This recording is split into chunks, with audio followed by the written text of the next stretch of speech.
Que la paix soit avec vous. On a pris un peu de retard, désolé, parce qu'il y avait un problème de pluie. Donc la pluie a un peu joué les mauvais tours. Parce que c'était trop fort. Et les coups devaient être un peu difficiles pour vous. Et bien, le Seigneur étant bon, ça s'est calmé. On va partager ce pourquoi on est là ce matin. Le savoir des Écritures. Pourquoi devons-nous parler du savoir des Écritures? Parce que c'est essentiel. Pourquoi? Parce que beaucoup de personnes dans ce temps et dans ce moment et dans ce siècle actuel prétendent avoir reçu de la part de Dieu la connaissance. Prétendent être ou avoir été établis par le divin éternel. Et quand nous observons, nous écoutons et observons ce qu'ils font, nous réalisons qu'ils sont clairement éloignés de ce qui est véritable et ce qui est parfait. Pourquoi? Parce que dans le livre d'Hébreux, dans son chapitre 1er, dans sa portion 3, l'Écriture dit ça.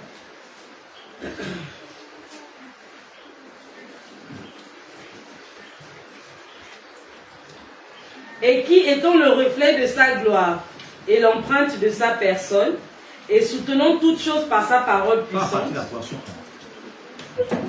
après avoir autrefois, à plusieurs reprises et de plusieurs manières, parlé à nos pères par les prophètes. Mais dans le temps passé, dans la première alliance, l'Éternel s'adressait au peuple hébraïque par les prophètes. Ce que l'on appelle aujourd'hui les voyants. Parce qu'un prophète était un voyant, ou un voyant était un prophète, ou un prophète était un voyant. Il dit qu'après, à autrefois, après avoir parlé à nos ancêtres, par la voix des prophètes, dans les temps de la fin, dans le siècle dernier, dans la dernière heure de l'existence humaine, Dieu va maintenant s'adresser à ce peuple-là que nous sommes, et aux futures générations, s'il n'arrive pas maintenant, par la parole, donc par le Fils. Ok? Vas-y.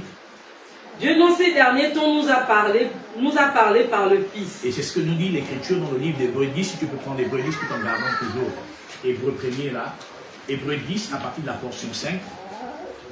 C'est pourquoi Christ entrant dans le monde. C'est pourquoi Christ entrant dans le monde. Vous allez remarquer deux choses. La première chose, c'est qu'il dit dans le livre d'Hébreux, il dit après avoir parlé aux ancêtres par les prophètes, dans ces derniers temps, Dieu parle maintenant à ce peuple que nous représentons ici par la voix de son Fils. Or, Hébreux, le chapitre 5 et 10, c'est ça? Oui, dans sa portion 5, il dit Christ entrant. Là, on ne parle plus du fameux nom que tout le monde utilise aujourd'hui, Jésus. Non, on dit Christ entrant. Donc, le nom de Jésus n'existe pas. On a tous expliqué ici longtemps, il n'y a pas longtemps que Jésus est un nom inventé au XXe siècle. Donc, Christ entrant. Là, on ne parle plus donc du nom qu'on lui a donné comme Yeshua ou Yeshua. Ça n'a plus d'importance. Ce qui est important, c'est l'esprit qui va maintenant entrer. Parce que c'est l'esprit qui va porter la vie aux hommes. Donc, on dit maintenant Christ entrant. On dit Dieu, après avoir parlé à nos ancêtres, donc quand je dis ancêtres ici, c'est-à-dire les patriarches, parler à nos ancêtres par la voix des prophètes, Dieu dans ces derniers temps maintenant va s'adresser au monde par l'esprit. Par l'esprit, donc le Christ, donc par le Christ, donc le Messie, donc le sauveur de l'existence humaine. Et donc Christ maintenant rentrant dans le monde va dire, tu n'as voulu ni sacrifice ni offrande. Il a dit tu n'as voulu ni sacrifice ni offrande.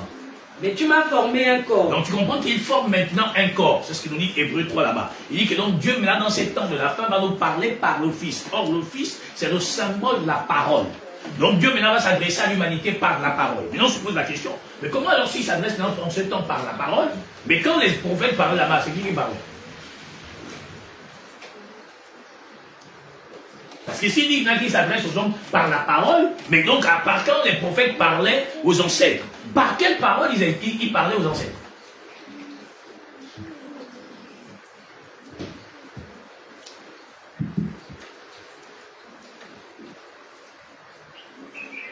Or, regardez, je veux vous étonner ce matin. Prends-nous Apocalypse. Prends-nous dans le chapitre 8.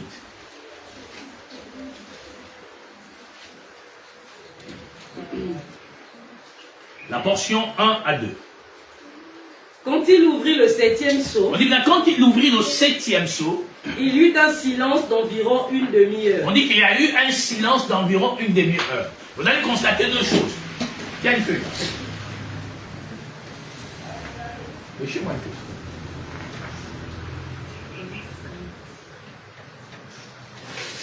Merci. Voici le rouleau. Il y a 1, 2, 3, 4, 5, 6, 7 seaux. Donc le rouleau est fermé. de 7 seaux. Donc c'est cacheté de 7 seaux.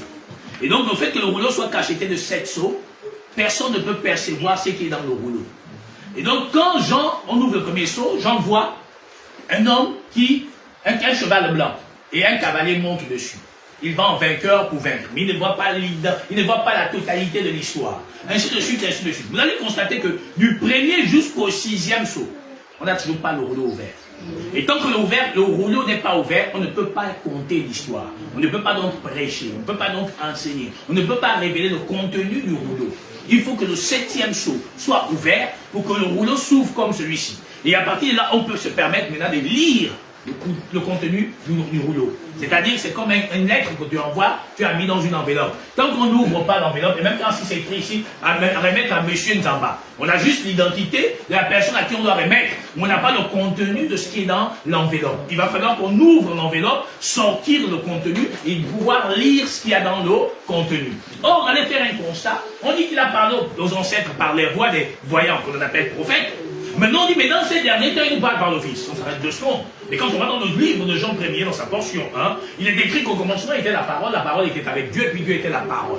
Maintenant, on dit la parole s'est faite chair. On s'arrête 2 secondes. Ça veut dire que donc avant, il n'y avait pas la parole. Pas sûr pour moi. Ça veut dire qu'avant, il n'y avait pas la parole. Oui, monsieur. Oui, madame. Pourquoi? Mais regarde ici dans Apocalypse chapitre 8, on dit que donc, quand il ouvrit le 7e seau, donc le 7e seau, quand il s'ouvre maintenant, normalement le rouleau doit s'ouvrir. Mais on dit qu'il y a une demi-heure silence. Ça veut dire qu'on reste une demi-heure. Une demi-heure correspond à combien de temps, maman? Très bien. Donc une demi-heure correspond à 30 minutes. Donc pendant 30 minutes, le rouleau est ouvert. Il n'y a personne qui parle. C'est pas ça seulement. Si vous allez parler de l'histoire de Samuel, tu connais l'histoire de Samuel. On dit qu'au temps de Samuel, la parole de Dieu se faisait rare. Et si elle se faisait rare, c'est qu'il n'y a personne qui parlait. On est d'accord sur maintenant. Très bien. Maintenant, l'Éternel vient, il nous dit, il est venu enfin que les muets parlent. Ça veut dire qu'avant, il y avait donc que les muets. Ou bien il y avait des gens qui parlaient. Ça veut dire qu'il y avait des gens qui parlaient. Or, la demi-heure ici correspond à toute la période de l'Ancienne Alliance où Dieu n'avait jamais parlé à personne. Pourquoi? Et parce que le peuple fonctionnait par la loi. La loi n'est que des préceptes et des ordonnances. Mais la loi, dans la véracité de la révélation, elle devient le symbole parfait de la parole. C'est pourquoi l'Écriture va plus loin, elle dit quoi? On dit que la loi nous a été donnée comme un pédagogue. Ça veut dire que donc la loi n'était qu'un instrument qui devait nous permettre de respecter des codes. Et si on ne respectait pas ces codes, on était en faux. Ça veut dire que donc toute la période de l'Ancienne Alliance, Dieu n'avait jamais parlé à aucun individu. Pourquoi? On dit que la grâce et la vérité sont venues par qui? Par Jésus.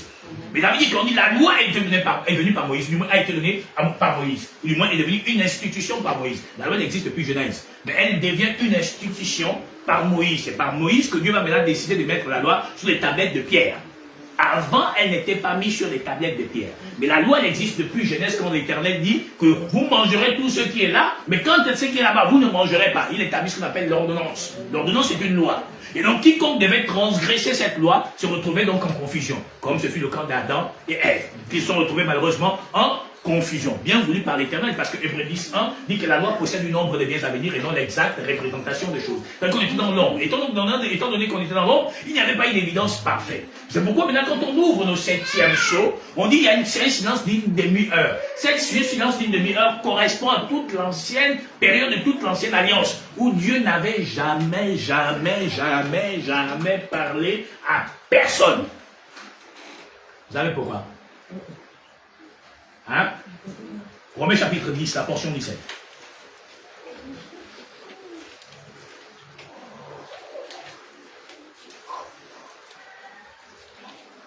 Ainsi, la foi vient de ce que l'on entend. Et ce qu'on entend vient de la parole de Christ. Ok, très bien. Mais donc on dit la foi vient de qui? Ce qu'on entend vient de Christ. Est-ce que les anciens n'ont-ils pas entendu? Pourquoi ils n'ont pas été sauvages? Puisque l'Écriture dit qu'il allait prêcher aux esprits en prison. Mais donc ça veut dire que s'ils avaient donc reçu la foi venant de Christ, ils devaient être sauvés. Donc Christ n'avait jamais prêché là-bas. Donc comment pouvait-il être sauvé? Puisque Abraham n'a jamais été enfant de Dieu. Le crois-tu? Pourquoi? Donc, ils n'ont jamais prêché dans l'ancienne alliance. Donc, c'est donc Dieu n'a jamais parlé avec eux dans l'ancienne alliance. Pourquoi? Mais parce que Hébreux 10, 1 la clé. Qu'est-ce que ça dit? On dit la loi qui possède une ombre des biens à venir. Ce qui veut dire que donc sous l'ancienne alliance, il n'y avait que des images qui annonçaient l'évidence d'une véracité. Parce que c'était l'ombre. Et dans l'ombre, il n'y avait pas la lumière. Et comme il n'y avait pas la lumière, personne ne pouvait être éclairé. C'est pourquoi ces hommes-là, qui sont allés au séjour des morts, attendaient l'espoir promis. Puisque la promesse que Dieu fait à Abraham, la promesse là n'est pas physique, elle est spirituelle. Pourquoi? Parce que Galates chapitre 3, dans sa portion 16, dit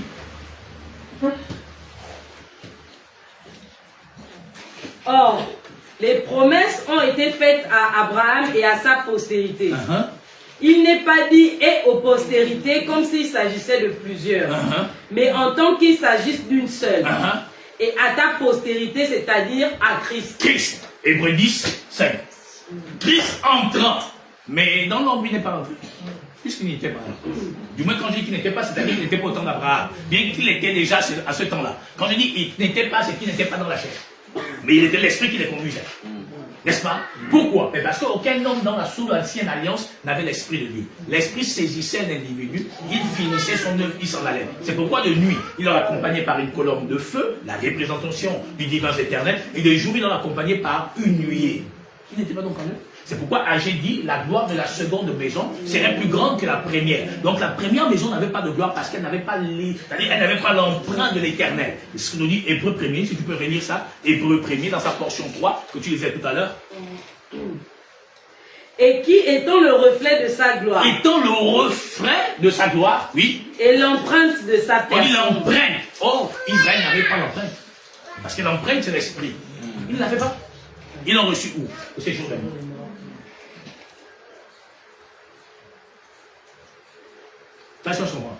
Ça veut dire que donc Dieu n'avait jamais parlé à quelqu'un. Et quand je dis parler, c'est révéler. Voilà. Il faut que vous compreniez bien. Pas que, oh, il n'est pas là. Non. Parler ici, c'est révéler. Pourquoi? Parce qu'il a, Moïse a dit, je veux te voir. Il a dit, aucun homme ne peut me voir et vivre. Néanmoins, je te mettrai entre les rochers, tu verras mon dos. Le Genèse, le commencement. C'est là où Moïse va y rédiger Genèse. Donc le commencement de ce qui a commencé. Or, l'Hébreu dit, c'est l'ombre. Ce sont des images allégoriques. C'est-à-dire, ce sont des choses allégoriques. Et c'est ce que nous dit, Galates chapitre 4, dans sa portion 21, si tu peux nous lire ça rapidement. Ne t'inquiète pas, c'est vraiment beaucoup navigué. Tu vas même abandonner ce que tu prends là. Dites-moi. Oui. Vous qui voulez être sous la loi. Alors je m'adresse au monde. Vous qui voulez être sous la loi sans savoir ou avoir la connaissance des Écritures. Vous qui voulez être sous la loi. Oui, sœur. N'entendez-vous point ce que dit la loi? N'entendez-vous point ce que dit la loi? Que dit la loi? Car il est écrit qu'Abraham eut 2 fils. Abraham a eu 2 fils, oui. Une de la femme esclave et un de la femme libre. Très bien. Mais celui de la femme esclave naquit selon la chair. Oui, pourquoi? Parce qu'il va naître de l'adultère. Bien que Malachie nous dit que ceux qui a trompé sa femme avec un bon sens, c'est Abraham. Pourquoi? Parce qu'il ne cherchait pas une satisfaction charnelle, mais il cherchait la postérité qui lui avait été accomplie. Vu le temps de la promesse n'étant pas encore accompli, parce qu'Abraham avait seulement compris qu'à cette même époque je reviendrai, mais il n'a pas compris que c'était écrit par la suite, lui avait dit au temps fixé. Donc le temps qu'il avait fixé n'était pas encore arrivé. Donc Abraham a pensé que c'était la prochaine lune qu'elle devait être enceinte. Non, il a fallu qu'il ait 100 ans, elle n'étant plus en âge de concevoir, ce qui montre évidemment que Dieu déjà nous annonçait déjà que la promesse ne devait pas naître du sang et de la chair ni de la volonté de l'homme. C'est pourquoi Jean 1er dans sa portion 12, l'Écriture dit, et Dieu à tous ceux qui l'ont reçu, à tous les qui croient en son nom, elle donne le pouvoir de devenir enfants de Dieu. La portion 13 dit, et lesquels sont nés, ni du sang, ni de la chair, ni de la volonté de l'homme. Ça veut dire que donc la promesse dont Abraham va hériter ne pouvait pas naître d'un désir sexuel, ne pouvait pas naître d'un désir voulu, ne pouvait pas naître d'un désir charnel. Pourquoi? Parce que si il naissait d'un désir voulu, alors ce ne serait plus une promesse. C'est pourquoi Galates 3, 16 dit, il est dit non pas aux postérités, mais à une postérité, c'est-à-dire Christ. Donc la promesse, c'est un esprit que Dieu promet à Abraham. Or, l'esprit que Dieu promet à Abraham va apparaître quand? Acte 2. C'est là où maintenant la promesse que Dieu fait à Abraham va maintenant se réaliser. Donc quand Christ maintenant descend dans son corps, Matthieu chapitre 3 s'accomplit. 1 Roi 18 s'accomplit. On y est arrivé. Donc la promesse, c'est un esprit. C'est ça la promesse. L'esprit là, c'est le Christ. Le Christ, c'est l'Esprit Saint. C'est pourquoi Romain dit, celui qui n'a pas l'Esprit de Dieu, lui appartient. Donc il faut avoir l'Esprit de Dieu pour devenir ou être en l'éternel, l'emprunt éternel dans sa parole, pour manifester sa bienveillance. Or, avant, il n'y avait pas la parole. Pourquoi? Mais parce que celui qui était avec le porteur de la parole n'était pas encore arrivé. Donc, tout ancien, dans l'ancienne alliance, Dieu n'avait jamais parlé à qui que ce soit. Et donc, il ne s'était jamais révélé à qui que ce soit. Quand je parle ici de révélation, c'est que Dieu s'est révélé par la révélation de l'Écriture. Il n'y avait pas. Pourquoi? Parce que l'Écriture dit dans Jean 1er 17, la grâce et la vérité sont venues par le Shiloh. Et alors Jean va plus loin, le Baptiste va plus loin, il dit quoi? Il dit, voici l'agneau de Dieu qui ôte le péché. Mais avant, qui a ôté le péché? Continue dans Galates. Et celui de la femme libre naquit en vertu de la promesse. Ces choses sont allégoriques. Est-ce que tu comprends? On dit allégorique, ça veut dire que ce sont des images. Donc ce sont que des images. Mais ces images annoncent l'évidence d'une véracité éternelle. Et dans cette évidence véritable, l'Écriture va plus loin. Qu'est-ce qu'elle nous dit? On dit un bon scribe instruit des choses qui regardent le royaume. Celui qui tire de son trésor des choses nouvelles et des choses anciennes. Le scribe, c'est le bon enseignant. Donc un véritable enseignant doit être capable de comprendre et de connaître l'Écriture. Pourquoi? Mais parce que le seul enseignant que Dieu a disposé, c'est l'Esprit. Et donc, l'Esprit connaît la parole. Pourquoi? Parce qu'il a pensé de la parole. Ou bien, ma pensée connaît ma parole. Puisque c'est ma pensée qui exprime ma parole. S'il n'a pas ma pensée dans ma parole, elle n'agit pas. Apporte-moi un verre d'eau. C'est ma pensée dans ma parole qui va faire qu'elle agisse. Pourquoi? Mais parce que l'esprit va partir dans la parole. C'est-à-dire que donc si la parole que je proclame n'a pas de vie, c'est que je ne suis pas vivant. Pour qu'elle ait de la vie, il faudrait que je sois vivant. Donc un vivant doit parler. Si un vivant ne parle pas, c'est qu'il est muet. S'il est muet, il peut pas s'exprimer. Or Dieu est resté silencieux pendant 30 minutes. C'est pourquoi maintenant, quand vous allez prendre Apocalypse là, oui sœur, répondez à Apocalypse 8.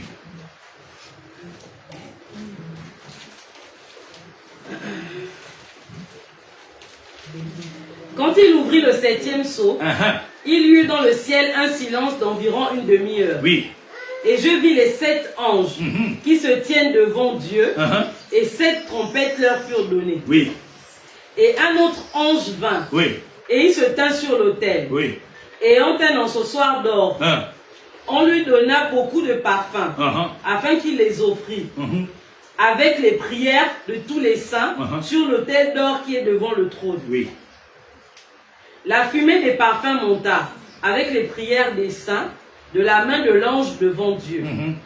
Et l'ange prit l'encensoir et remplit du feu de l'autel et le jeta sur la terre. Et il eut des voix, des tonnerres, des éclairs et un tremblement de terre. Continue. Et les 7 anges qui avaient les 7 trompettes se préparèrent à sonner. Oui. Le premier sonna de la trompette. Oui. Et il eut de la grêle et du feu mêlé de sang, qui furent jetés sur la terre. Oui. Et le tiers de la terre fut brûlé, et le tiers des arbres fut brûlé, et toute herbe verte fut brûlée. Oui, ça s'est passé quoi? Hein?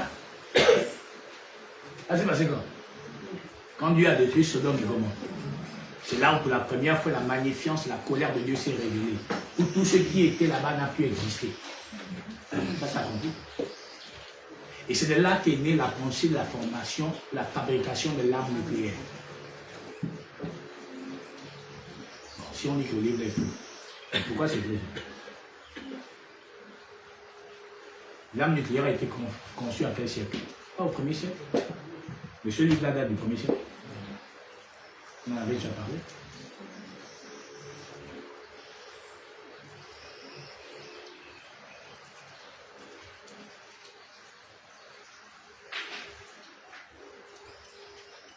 Oui, ça.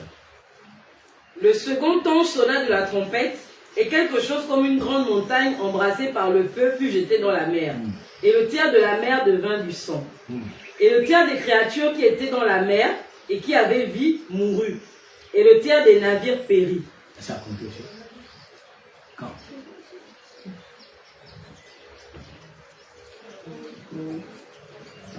Non. Pardon? Non, non. Non. La parole, hein, le livre là, même si tu le contestes, assieds-toi un peu, regarde. C'est le plus beau livre qui existe. Mais si nous rentrons dans Apocalypse 8, on ne va plus finir aujourd'hui. On va faire quelque chose. Sœur, dimanche, on parle d'Apocalypse 8. C'est bon? Très bien. Dimanche, rappelle-moi ça. Hein?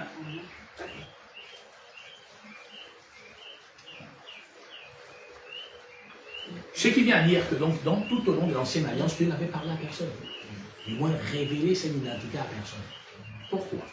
Et parce que dans l'ombre, il n'y avait pas de véracité. C'est pourquoi dans Luc 24, oui sœur, tu peux prendre Luc 24, 44 à 45, 47, pardon.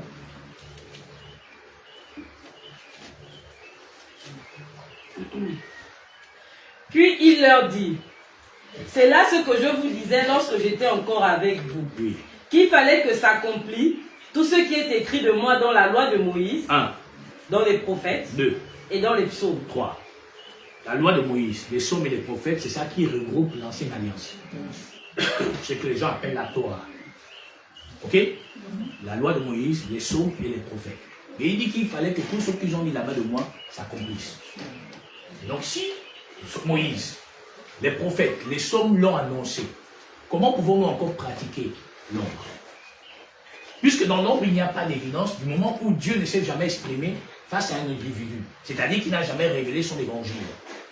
Et comment alors peut-on donc laisser les hommes continuer à demeurer dans l'ombre alors que dans l'ombre, il n'y a pas de lumière? Dans l'ombre, il n'y a pas l'esprit. Puisque de nuit, il leur accompagne par une colombe de feu, de jour, il leur accompagne par une nuée. Ça veut dire que donc il n'y avait pas la vie. Et s'il n'y avait pas la vie, comment alors les hommes peuvent-ils rester encore cantonnés dans l'ombre alors qu'il n'y a pas d'évidence dans l'ombre? Il dit qu'il fallait que s'accomplisse tout ce qui est écrit de moi dans la loi de Moïse, dans les psaumes et dans les prophètes. La suite, sœur. Alors il leur ouvrit l'esprit. Il leur ouvrit l'esprit. Donc tant que leur esprit n'avait pas été ouvert, il n'y avait aucun d'entre eux qui pouvait avoir accès à la connaissance, à la révélation, à la prophétie et à la doctrine. La doctrine, ce n'est pas ce que tu lis. La doctrine, c'est le message que tu révèles aux hommes. C'est ça la doctrine. La doctrine. C'est pas expliquer. Mais si vous connaissez mon Père, vous connaîtrez ma doctrine, car tout ce que je vous dis m'a été prescrit. Or, il a dit dans Hébreux 10, 5, il dit que tu n'as voulu ni holocauste ni sacrifice, mais tu m'as formé un corps. Il est question de moi dans le rouleau du livre. Donc, si tu connais l'éternel, ça veut dire que donc tu as le rouleau. Or, le rouleau, c'est la parole. Donc, quiconque porte l'éternel a la parole. Et s'il a la parole, c'est qu'il a le Fils. Parce que la parole est le symbole du Fils. Et le Fils ne peut marcher seul. Pourquoi? Parce qu'il doit avoir la pensée du Père. Or, la pensée du Père, c'est l'esprit qui conduit maintenant la parole. C'est pourquoi il dit que ma parole ne sort pas en vain, sans qu'elle ait causé les faits pour lesquels elle est sortie avant qu'elle ne revienne à moi. Or, la parole ne peut pas s'exprimer sans la pensée. Pourquoi? Apporte-moi un verre d'eau. On lui croise là-bas à la cuisine. Tu fais quoi ici? Non? Le frère Nzamba m'a envoyé prendre un verre d'eau. Qui s'exprime? C'est pas elle. Jamais. C'est ma parole et ma pensée qui parlent au travers d'elle. Et c'est ça la vérité que le monde ne veut pas accepter. Qui t'a envoyé? Elle va dire quoi? C'est le frère Nzamba. Celui qui m'a envoyé, prendre quoi? Un verre d'eau. Ça veut dire que c'est ma parole et ma pensée qui s'expriment en elle. Il en est ainsi l'Église. L'Église ne s'exprime pas par elle. Elle s'exprime par la pensée, la parole qui conduit sa pensée, la pensée. C'est pourquoi alors le monde s'est égaré. Pourquoi? Parce que regardez aujourd'hui, l'Église aujourd'hui vénère les hommes, acclame les hommes. Les hommes sont accueillis en rockstar. Où on met les tapis rouges, on met ceci, ils ont les gardes du corps. L'homme est vénéré, l'homme est acclamé. Alors que non. Pourquoi? Parce que ce n'est pas l'évidence de Dieu. Plus que l'évidence de Dieu, c'est un esprit. Alors si c'est un esprit, comment on l'accueille? On ne le voit même pas. Comment on l'acclame? On ne le sent même pas. On le vit. Pourquoi? Et parce qu'on respire. Comment tu sais que tu vis? Parce qu'il y a un souffle de vie qui vient en toi. Grâce à quoi? Mais grâce à l'esprit. Si l'homme n'a plus d'esprit, il ne vit plus. Il faut qu'il y ait l'esprit pour que tu vives. C'est donc quoi? L'esprit, c'est quoi? C'est le vent, c'est l'oxygène qui nous entoure. C'est pourquoi on ne peut pas acheter ça. Il n'y a pas une valeur estimable pour acheter le souffle de vie. Voilà, ce matin, nous sommes là, on a un avantage sur les arbres, donc sur la nature. Et le soir, on se partage le même oxygène. C'est pourquoi il y a plus de chaleur le soir. Parce qu'eux aussi, ils emmagasinent. Toi aussi, tu prends. C'est ça qui donne la chaleur. Oui, cela. Et il leur dit, oui. Ainsi il est écrit, que le Christ souffrirait et qu'il ressusciterait des morts le 3e jour. Oui. Et que de la repentance. Regarde, là c'est encore plus merveilleux. Il dit, et que la repentance. Attends, il dit, le Christ souffrira. Mais il n'a jamais dit Jésus. Il n'a jamais dit Yeshua. Il n'a jamais dit Yesu, non. Il dit le Christ. Pourquoi? Parce qu'on quitte de la dimension humaine à la dimension céleste. Pourquoi? Parce que tout ce qui doit se faire maintenant doit être spirituel. C'est pourquoi je vous ai dit que la nuit est la partie des causes. La journée est la partie des effets. C'est pourquoi on appelle physique nocturne. C'est quelque chose qu'on peut parler la nuit, subit les conséquences de la journée. N'est-ce pas? Donc dans la nuit, on prépare tout. Pourquoi? Il y a eu un soir, il y a eu un matin, ce fut le premier jour. Donc la journée commence, ou du moins le jour commence la nuit. Donc à partir de 18h, on commence le jour. Pour s'achever à l'autre 18h. Ça fait un jour. En réalité. Et dans cette période, dans ce cercle-là, l'obscurité de la ténèbre agit. Pourquoi? Mais parce que la lumière ne s'est retirée dans sa parole. On cherche Dieu où? Dans le surnaturel. Mais Dieu n'est pas dans le surnaturel. Pourquoi? Parce qu'Ésaïe 53 dit Nani beauté n'éclate pas tiré nos regards. C'est ce que l'Écriture nous dit. Et Luc encore nous dit quoi? On dit que le royaume des cieux ne viendra pas de manière à frapper les regards, car cependant le royaume des cieux est au milieu de vous. L'Écriture va plus loin. Il nous a transportés dans le royaume du Fils de son amour. Mais le royaume, qu'est-ce que c'est? C'est la parole. Donc la parole est un royaume. Est-ce que tu vois? La parole est un temple, là où réside un esprit. C'est pourquoi on dit les oiseaux du ciel ont des nids, les loups ont des tanières, le Fils de l'homme n'a point d'endroit où reposer sa tête. Pourquoi? Mais parce que la tête représente le peuple hébraïque, c'est-à-dire Israël. Et le corps représente les membres qui constituent le corps. Or, c'est pourquoi il fut charpentier. Parce que le charpentier, c'est lui qui vient mettre la toiture de la maison. Or, le problème, c'est quoi? C'est que le monde entier croit qu'Israël encore existe sur la terre.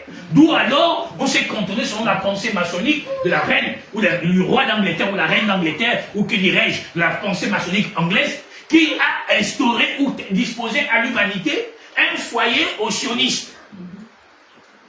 Un foyer aux sionistes, ou au Moyen-Orient.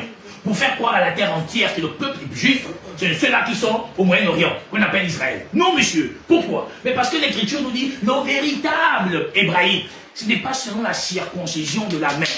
C'est selon la circoncision du cœur. Et c'est là où Dieu les a tous confondus. Pourquoi? Quand le maçonnique et diabolique, le troisième grillage, Adolf Hitler, se met à tuer 6 millions de juifs, il croit avoir tué le peuple de Dieu. Non, le peuple de Dieu, ce sont ceux qui sont conduits par son esprit. Et non ceux qui ont une appellation humaine. Pourquoi? Mais parce que Dieu n'a pas d'appellation humaine. Comment ça? Mais parce que Dieu est un esprit. Étant donné qu'il est un esprit, alors on ne peut pas donner un nom à Dieu. Mais comment ça? Mais si. Pourquoi? C'est pas l'être humain qui a donné la parole, qui a donné la voix à la parole. Jamais. Pourquoi on appelle ça parole? Parce qu'on s'entend. On se comprend. Mais dites-nous. Qui connaît son origine? Personne. C'est pourquoi Apocalypse 19, 13 dit, il a un nom nouveau. Son nom est la parole. Au commencement, il fait la parole est avec Dieu, et Dieu était la parole. Oh, la parole est spirituelle. Personne ne voit la parole. On l'entend juste, on la comprend. Ça veut dire qu'on ne peut pas la saisir. On ne peut pas la saisir, pourquoi? Mais parce qu'elle est insaisissable. Connaissez-vous quelqu'un qui peut prendre un bocal, il met ça sur sa bouche comme ça là, et puis il souffle toute la parole, elle se renferme, on dit, il a fermé la parole. Non! Alors comment on peut donc cantonner Dieu dans un enclos? Et on appellera ça Église. Donc il a ouvert l'esprit pour comprendre et avoir le savoir des Écritures. Encore mieux, acte 17 seul. Donc pardon, acte 13. La portion 38. Sachez donc, hommes frères, que c'est par lui que le pardon des péchés vous est annoncé. On dit c'est par lui que le pardon des péchés.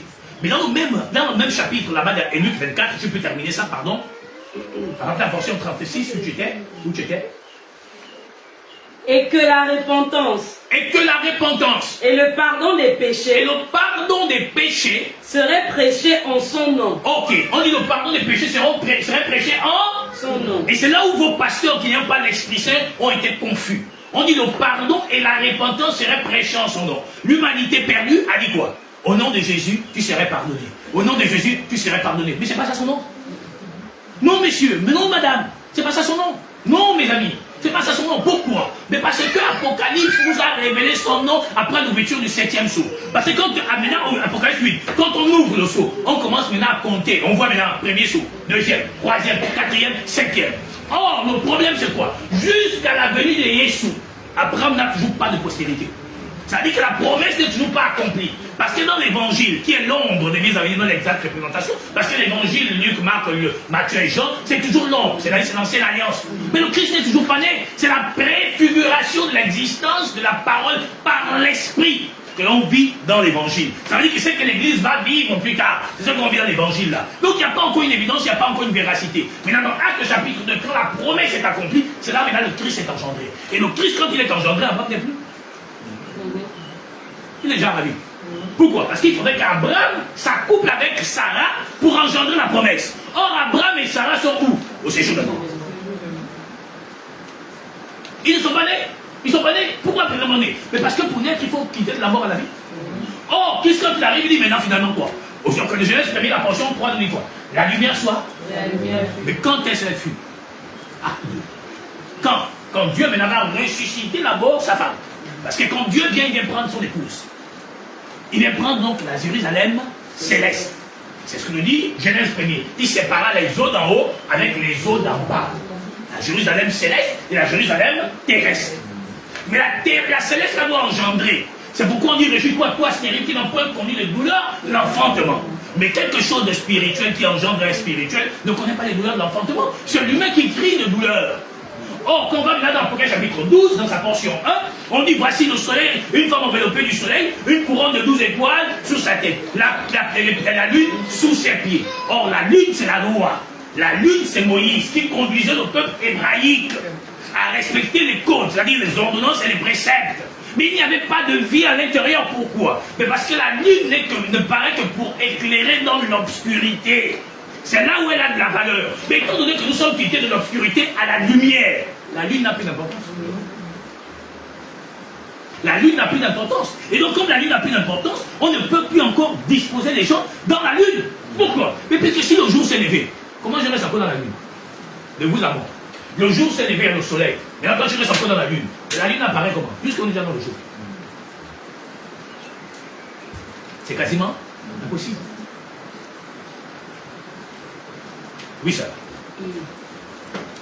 Et acte. Sachez donc, homme frère, que c'est par lui que le pardon des péchés vous est annoncé. On dit c'est par lui que le pardon des péchés vous est annoncé. Et que quiconque croit est justifié par lui.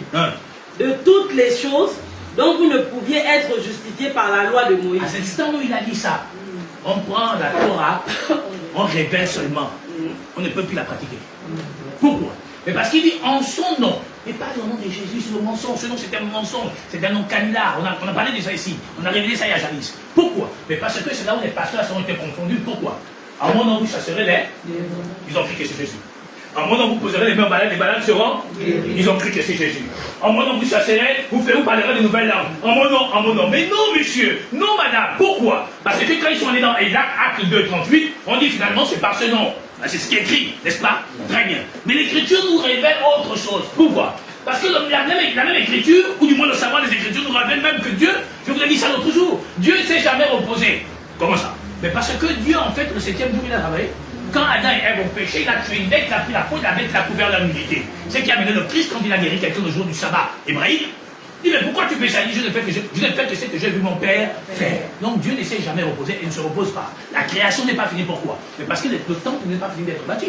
Dieu n'est pas en train de créer un monde nouveau que celui-ci. Il est en train de créer un monde spirituel. Et dans ce monde spirituel, il y a des pierres vivantes, rejetés par les hommes, choisis et précieux devant Dieu, pour former quoi? Une maison spirituelle. Pourquoi? Mais parce que la parole c'est un esprit. Et donc l'esprit là ne peut pas résider dans un temple que les mains humaines ont fait. C'est pourquoi on dit donc par lui nous sommes justifiés de ce dont la loi de Moïse ne peut pas nous justifier. Pourquoi? Car en mon nom vous chasserez les démons. Oh là là. Or le nom qui chasse c'est lequel? La parole.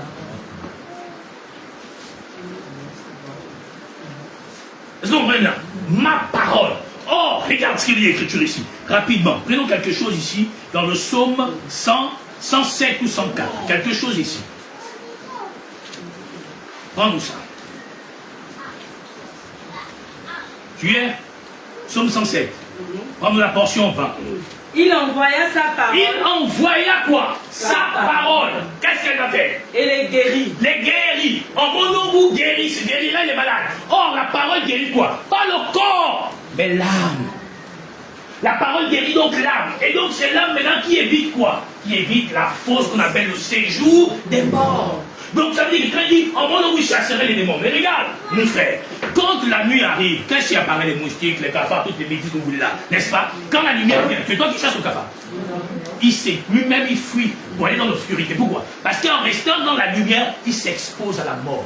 C'est pourquoi le sorcier n'aime pas la connaissance. Pourquoi? Parce que quand quelqu'un a la connaissance, il ne peut plus être son esclave. Car la parole dit que ta parole est une lampe à mes pieds, une lumière sur mon sentier. La lumière sur le sentier est l'enseignement que tu reçois qui va maintenant t'éveiller, qui va maintenant t'éclairer. À partir de là, tu comprendras que tel acte, telle action, tel langage, tel ceci, ça veut dire ça, ça, ça. À cet instant, le sorcier ne te gagne plus. Donc le cafard, tu ne le chasses pas. C'est la lumière qui le chasse, parce qu'il est exposé. Donc il en est ainsi de l'écriture. Quand elle parvient à l'identité de l'être humain, la parole rentre en toi qui es un soleil, qui est une lumière, alors les animaux se retirent et vont se cacher dans leur tanière. Pourquoi? Mais parce que tu deviens membre appartenant à la lumière. Une maison qui n'a pas d'habitants est une maison exposée à de l'herbe. Exposé aux bandits, aux fumeurs de chambre et tout ce qu'ils voulaient. Mais dès l'instant que quelqu'un vient habiter, il part tout seul. Il en est ainsi. C'est pourquoi il a dit, en mon nom vous chasserez. Donc la parole, c'est elle qui chasse. Et non toi qui dis, oh non sort, jamais. Et c'est pourquoi dans Matthieu chapitre 7, dans sa portion 21, verset 3, il leur dit, je ne vous connais pas. Comment ça? On a fait le miracle, on a prophétisé, on a chassé. Il dit, je ne vous connais pas. Pourquoi? Parce que la prophétie, c'est pas ce qu'il faut. Le miracle, ce n'est pas ce qu'il faut. Le chasser les démons, c'est pas ce qu'il faut. Pourquoi? Mais parce que la parole, c'est celle-là qui guérit l'âme. Elle ne guérit pas la chair et le sang, parce qu'elle n'hérite pas le royaume des cieux. Et c'est pourquoi il dit, mais en lui, vous ne pouvez, vous êtes justifiés au-delà de ce que la loi là, de Moïse là, ne pouvait pas vous justifier. Ça veut dire que Moïse ne pouvait pas sauver quelqu'un. Pourquoi? Mais Moïse n'avait pas l'Esprit Saint. En lui, il n'en avait pas. Il le saisissait, il s'en allait. Il ne l'avait pas. Et alors, les gens disent, mais comment Dieu a dit, il n'en est pas de Moïse, mon serviteur, il me voit tel qu'il est. Mais Dieu dit qu'il voit une ombre de moi. Donc il n'a jamais vu Dieu, il voyait l'ombre. Pourquoi? Et parce qu'il dit, la loi qui possède une ombre. Donc Moïse ne voyait que l'ombre. Il n'est donc pas le Rédempteur. Il est la préfiguration du Rédempteur. Et alors, donc, étant la préfiguration du Rédempteur, il ne peut pas, en aucun cas, je dois dire que Moïse m'a dit, il faut payer les dîmes, je paye. Non, c'est pas vrai. Pourquoi? Parce que c'est un mensonge. C'est pas la véracité de l'Écriture. Je sais pas si on se comprend. Acte 17, oui, sœur, comme acte 17, 24 à 25.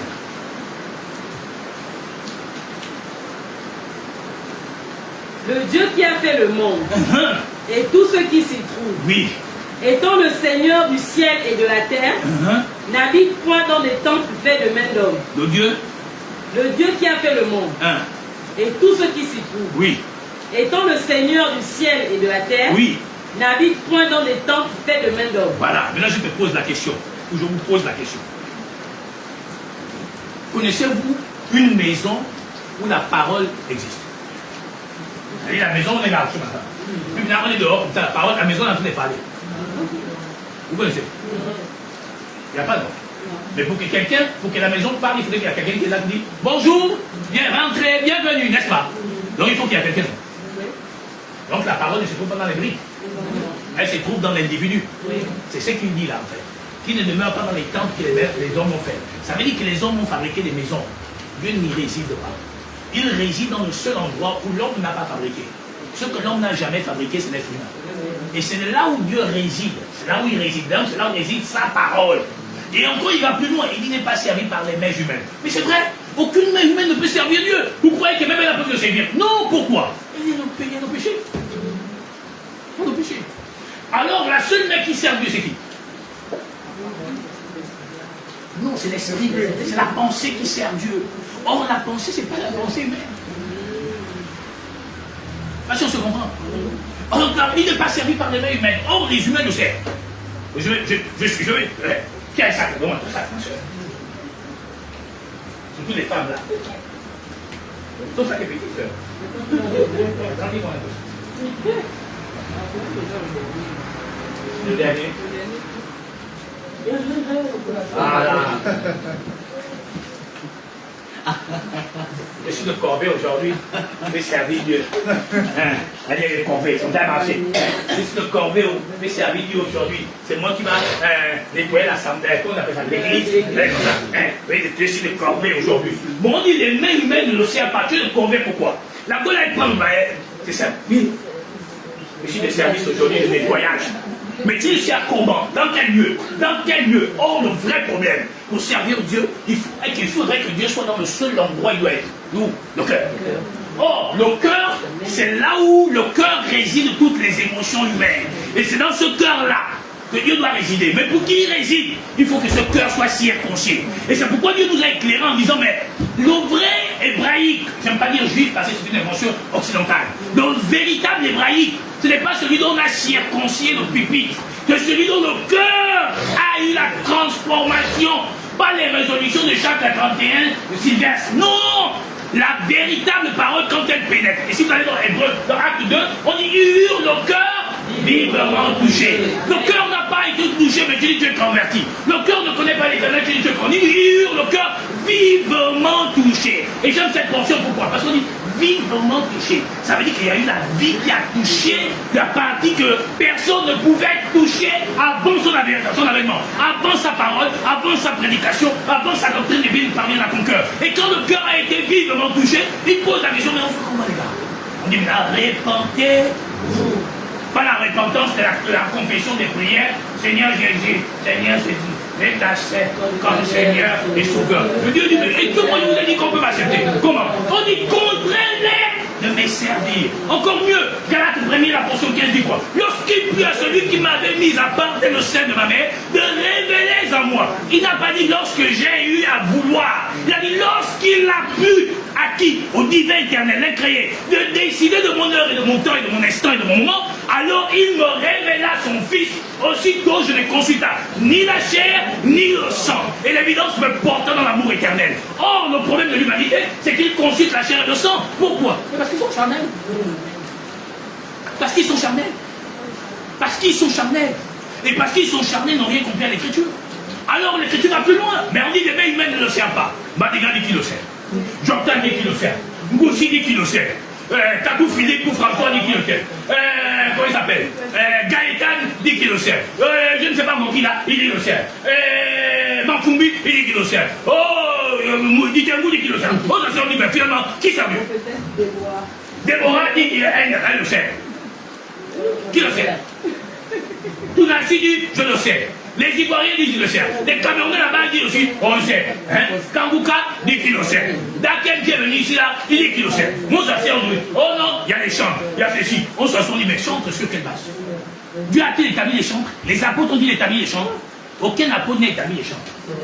Mais aujourd'hui, les chantres sont établis.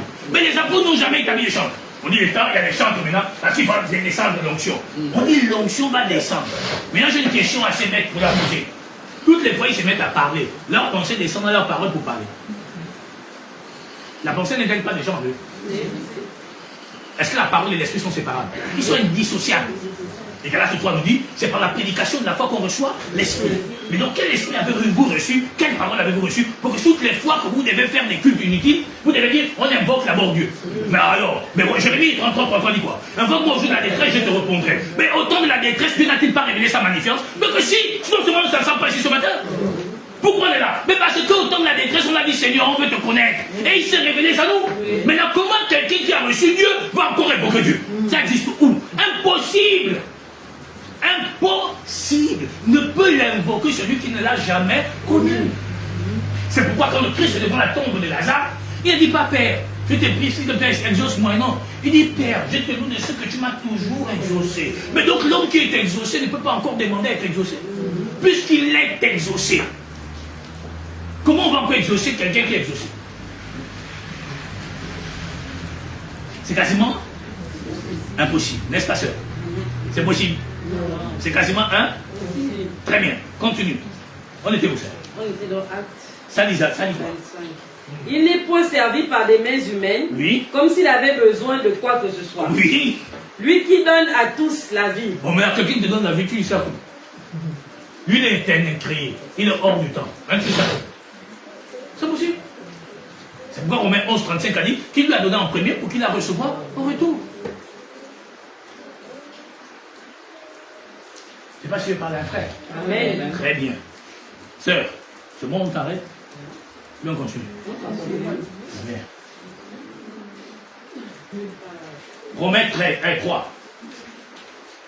La sœur a dit on continue. Vous avez tous dit on continue. Continuons. On a pris du retard même. C'est la pluie, c'est pas nous. On a dû parler à la nature. Oui, sœur. Prends un peu la portion 28. Ça dit quoi?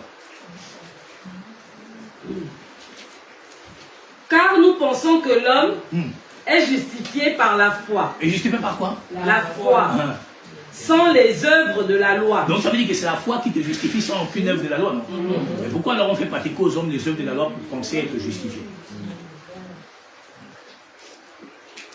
On dit, car nous croyons que l'homme est justifié sans les œuvres de la loi. Ça veut dire que donc pour que je sois sauvé, je n'ai pas besoin de pratiquer l'œuvre de la loi. Parce qu'elle était caduque pour mon âme. Elle ne pouvait pas me justifier. Elle ne pouvait pas me sauver. Mais alors pourquoi Jordan dit que ça sauve? Pourquoi ils ont conçu les édifices? Pourquoi ils ont conçu les cathédrales? Pourquoi? C'est de quoi le but? Le but, je vais vous le dire, c'est pour cantonner les gens comme des esclaves spirituels et charnels, pour être à leur service, et non qu'eux soient à votre service. Le Christ a dit, il est venu pour servir, et non pour être servi. Parce que c'est lui le plus grand charitable. Lui qui a donné la vie à tous. L'air et la respiration, l'air et le mouvement. C'est lui. On ne peut pas le servir, frère. Jamais. Avec les mains humaines, c'est impossible. Ce n'est pas les dîmes, les offrandes que je vois les gens donner qui tu fais servir Dieu. Tu n'es qu'un esclave de la loi. Tu n'es pas un restauré. Tu n'es qu'un homme inachevé. Et d'ailleurs, tous ces pasteurs, ce sont des inachevés.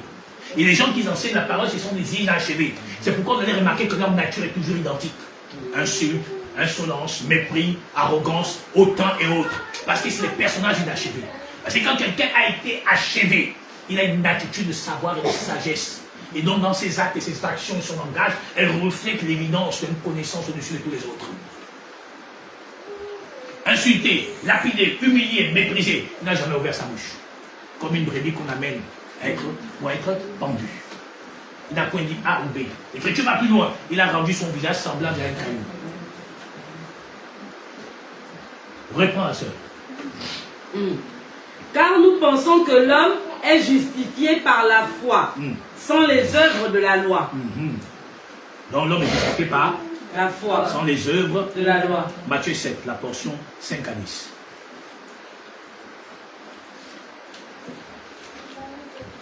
Je pense quelque chose là.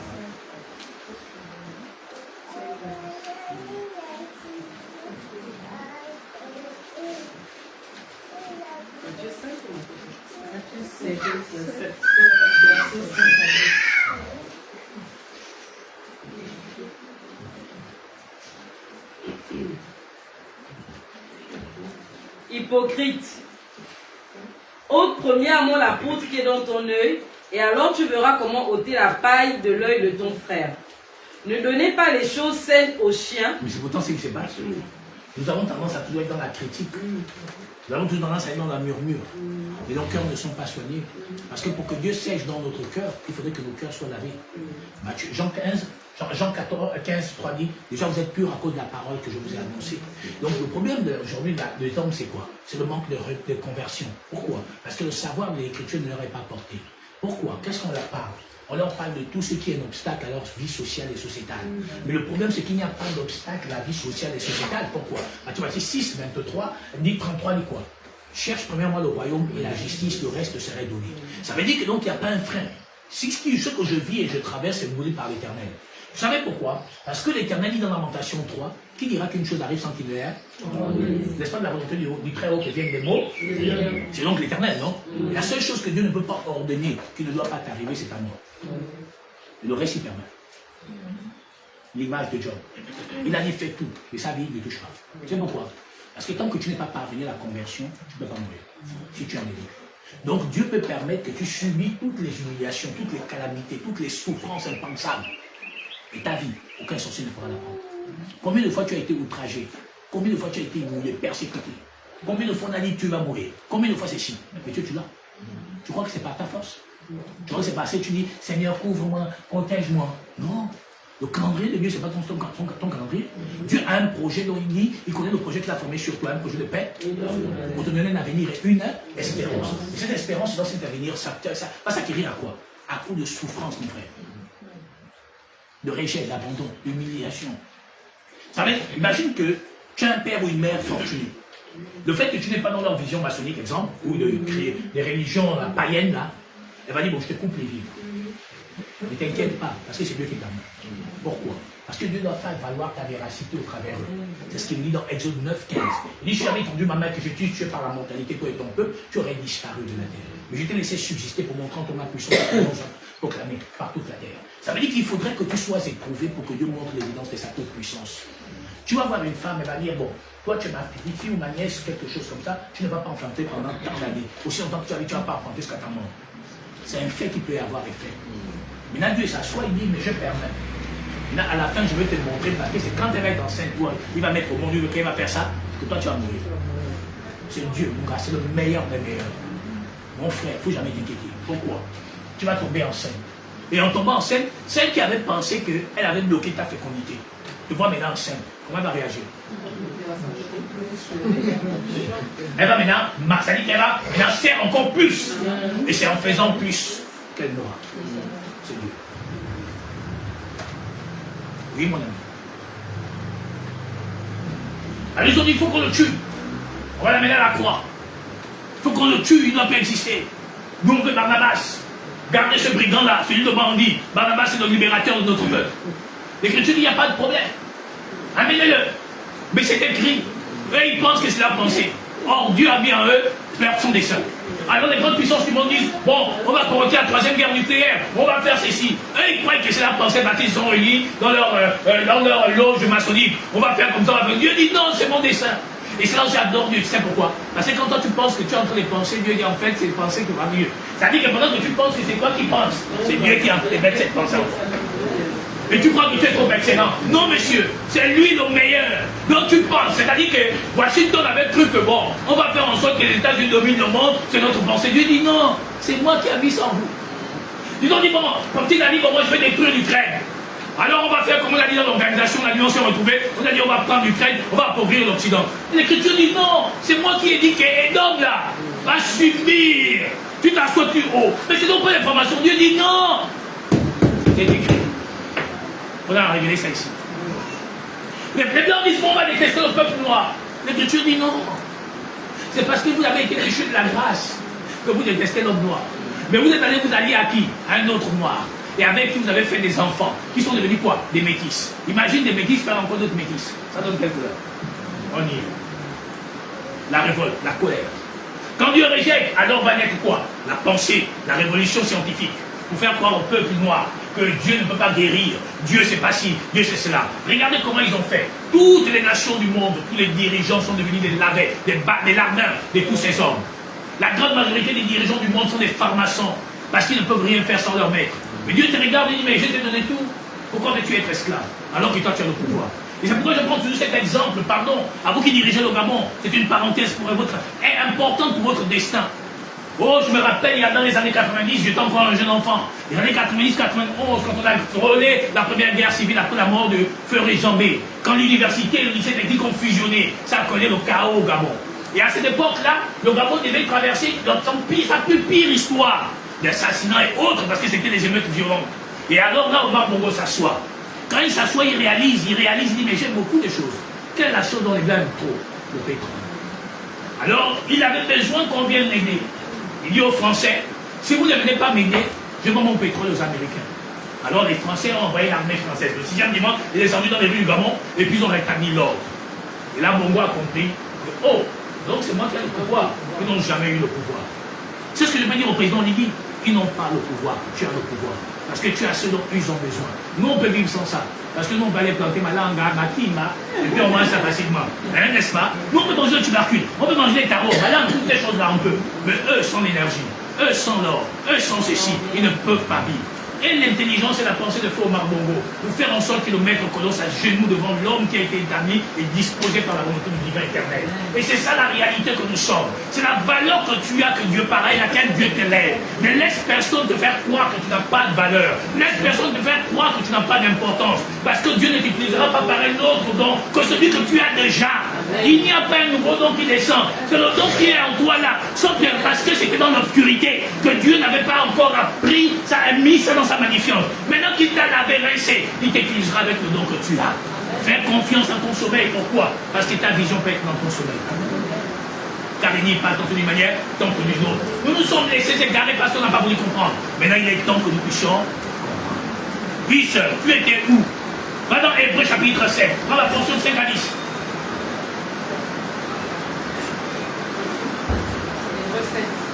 5, 10. Ceux des fils de Lévi, oui, qui exercent le sacerdoce, oui, ont d'après la loi, la loi. Mais l'Écriture dit non, on remet trop là-bas quoi? Que l'agneau n'est justifié devant Dieu par les œuvres de la loi. Mais on dit ceux des fils de Lévi qui exerçaient le sacerdoce, avaient après la loi l'ordre de lever la dîme sur leurs frères. Mais on dit que les œuvres de la loi ne te justifient pas. Pourquoi on pratique la dîme dans les assemblées?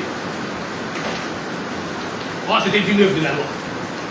Continue, sœur. L'ordre de lever la dîme sur le peuple, c'est-à-dire sur leurs frères, oui, qui cependant sont issus des reins d'Abraham. Et lui, qui ne tirait pas de son origine, il leva la dîme sur Abraham et il bénit celui qui avait les promesses. Or, sont contredit l'inférieur qui est béni par le supérieur. Et ici, ceux qui perçoivent la dîme... Et là, c'est qui est extraordinaire. On dit, et ici, ceux qui percevaient la dîme, oui, sont des hommes mortels. Sont des hommes mortels. Donc ceux qui ont donné la dîme là mouraient. N'est-ce pas? C'est pas ça? Mais dans la suite. Mais là, c'est celui dont il est attesté. C'est celui dont il est attesté. Qu'il est vivant. Qu'il est vivant, oui. De plus, Lévi qui perçoit la dîme. On dit, mais là, Lévi dans leur temps qui percevait la dîme. Oui. L'a payé. Oui. Pour ainsi dire, par Abraham. Est-ce que vous comprenez? On dit qu'en fait, les Lévites qui recevaient la dîme là, Lévi, Abraham avait payé pour eux. Maintenant, si Abraham, notre père par la foi, on paye la dîme à tout. Le pasteur.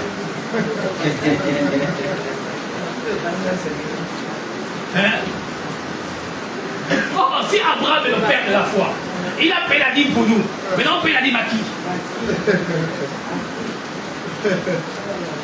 Puisqu'on dit que Lévi qui recevait même la dîme l'avait déjà payé ainsi, elle avait ainsi payé par Abraham. Ça veut dire que donc Lévi qui recevait quelque chose qui est dans un homme mortel dont lui il était, la dîme qu'il recevait là, Abraham avait appris ça pour lui. Il n'était même pas en colère. Personne ne savait qu'il devait exister. On dit qu'il était dans les reins de sa mère. À qui on a payé le bon? Acte 2,16.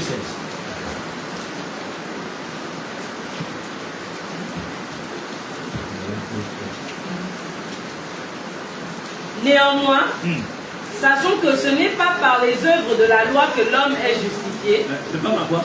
Par les œuvres de la loi que l'homme est justifié. Donc il n'y a pas de justification dans la pratique mosaïque. Maintenant, comment pratiquons-nous encore Moïse? Puisque les assemblées sont nées par Moïse. Les synagogues. Tu me dis, c'est pas nées par Moïse, mais ça n'existe plus. Les synagogues là que vous voyez, Moïse les a établis, les peuples sont dans ça. Pourquoi? Parce que les peuples ont fait tout ce que vous voyez aujourd'hui. Les synagogues. Moïse, comment on appelle? Salomon, qui a construit le premier temple. Pourtant, Salomon n'a jamais dit que c'était la maison de Dieu. Il a dit, les cieux ne peuvent même pas te contenir. Mais il a dit, et que tes yeux soient nuit et jour sur ce que tu as dit, là serait mon lieu. Et là, ça porterait mon nom. Le seul lieu, la chose seule qui porte le nom de Dieu, c'est la parole. Là où il réside, dans la parole. Et ils n'ont rien compris à l'écriture, alors on n'a pas falsifié. Oui, sœur. Néanmoins, sachant que ce n'est pas par les œuvres de la loi que l'homme est justifié, mais par la foi en Jésus-Christ. Donc c'est la foi qui te La foi qui te... Pour qu'elle te justifie, il faut l'entendre. Pour l'entendre, il faut la recevoir. Et pour la recevoir, il faudrait qu'il y ait le prédicateur. Et le prédicateur, c'est qui? C'est Christ. Car la foi vient de ce qu'on entend vient de la parole de Christ.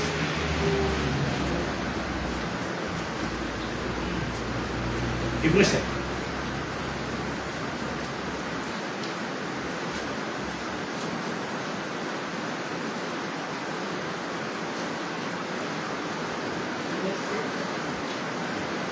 On va faire à partir 14 à 19. Car il est notoire que notre Seigneur est sorti de Juda. Vraiment, à partir de 11. Si donc la perfection avait été possible par le sacerdoce lévitique, si donc la perfection avait été possible par le sacerdoce lévitique, car c'est sur ce sacerdoce que repose la loi donnée au peuple. Donc la loi que Dieu avait donnée au peuple ne reposait que sur le sacerdoce. Pourquoi? Mais parce que c'est par le sacerdoce manifesté ou pratiqué que le peuple était justifié. Mais la justification qui se faisait par le sacerdoce lévitique n'était qu'une justification charnelle. Puisque chaque année, le même rituel devait se répéter. Or, si quelque chose se répète, c'est qu'il y a une continuité de non-purification totale. Pourquoi? Mais parce que ça veut dire qu'après un an, j'ai encore péché. Il faut qu'on m'énerve encore. C'est pourquoi tu vois la nature nous enseigne. L'homme doit se laver tous les jours, parce que il faut qu'il soit propre tous les jours, aussi longtemps qu'il vit. Ça prouve que se laver une seule fois ne suffit pas encore. Il faut donc se laver tous les jours. Or, la vérité, c'est que Dieu nous a lavé une seule fois pour toutes. Et rien qu'à laver une seule fois pour toutes, puisque la foi nous a été donnée magnifiquement, nous ne pouvons pas encore nous disposer à encore aller chercher une autre eau pour nous laver. Puisque chaque jour, la parole sanctifie notre existence. Car la parole est la sanctification parfaite. Car Jean dit, sanctifie-la par ta parole, car ta parole est la vérité. Et si donc la parole est l'évidence de la véracité de Dieu, alors Jean 15 est parfait dans la portion 3. Déjà, vous êtes purs à cause de la parole que je vous ai annoncée. La seule chose que je dois faire, c'est vous laver juste les pieds. Car le chemin que vous devez emprunter est un chemin saint. Et dans ce premier chemin saint, vous ne pouvez pas avoir les pieds sales. Car ils sont bons, les pieds de ceux qui annoncent la paix, de ceux qui annoncent la bonne nouvelle. C'est bon, ça? Continue. Qu'était-il encore besoin qu'il parût un autre sacrificateur selon l'ordre de Melchisédek et non selon l'ordre d'Aaron? Car le sacerdoce étant changé, nécessairement aussi, il y a changement de loi. Mais donc, si donc le sacerdoce a changé, si le sacerdoce, la loi ne repose plus sur le sacerdoce lévitique, pourquoi on pratique encore les choses lévitiques? Puisqu'on dit que la loi ayant changé, c'est ça? Oui. La loi ayant... Pardon, car le sacerdoce étant changé. Le sacerdoce. Or, on est sous quel sacerdoce? Le sacerdoce selon l'ordre de Melchisédek. Et si on est dans le sacerdoce selon l'ordre de Melchisédek, ça veut dire que l'adoration ne peut plus être identique à l'ancienne adoration. Mais donc si elle reste encore conforme à l'ancienne adoration, ça veut dire que les gens n'ont pas encore reçu l'Esprit Saint. Alors, quand le groupe Gaël chante Saint-Esprit descend au Shiloh, Dieu dit non, tu ne connais rien. Alors quand on dit, il n'a pas fini d'écrire mon histoire, parce qu'il n'a pas fini d'écrire la Bible, Dieu dit, ah bon, donc je n'ai pas fini d'écrire. Donc c'est à partir de toi qu'elle commence à écrire. On s'assoit 2 secondes. Il me loue, je le loue avec mes mains. Si je n'ai plus les pieds, je loue avec mon âme. Si je n'ai plus d'âme, je le loue là-haut. Dieu dit, mais moi je suis venu sauver les âmes. Maintenant si tu n'as plus d'âme, tu vas venir me louer comment? Mais on s'en dit qu'on a reçu l'onction, on a reçu l'esprit. Alléluia, amen. Oh, non. Seigneur, oh Seigneur. Dieu regarde, mon Dieu. Qu'est-ce qui se passe? Voilà, mon papa a beaucoup de noms. Oh mon Dieu, lui dit que j'ai beaucoup de noms comme de moi. Hein? Voilà, mon papa a beaucoup de noms. Allez tout le monde, mon papa a beaucoup de noms. On l'appelle fidèle, on l'appelle je ne sais pas quoi. Mon frère, tu as quel problème? Prospérité. Tu sens la vision des voleurs et des escrocs. Les lunes de ma vie, oh, alléluia, oh les lunes. Le gars il a dit comme ça, il a dit que mon Dieu. Moi-même je vous ai dit que ce n'est pas vous qui m'avez choisi, c'est moi qui vous ai choisi. Maintenant tu m'as élu quel jour? On chante, on dit, l'onction est descendue. Oh l'onction de Dieu est sur moi. Eh, l'onction de Dieu est sur moi. Allumez, arrêtez, Dieu est mon Dieu.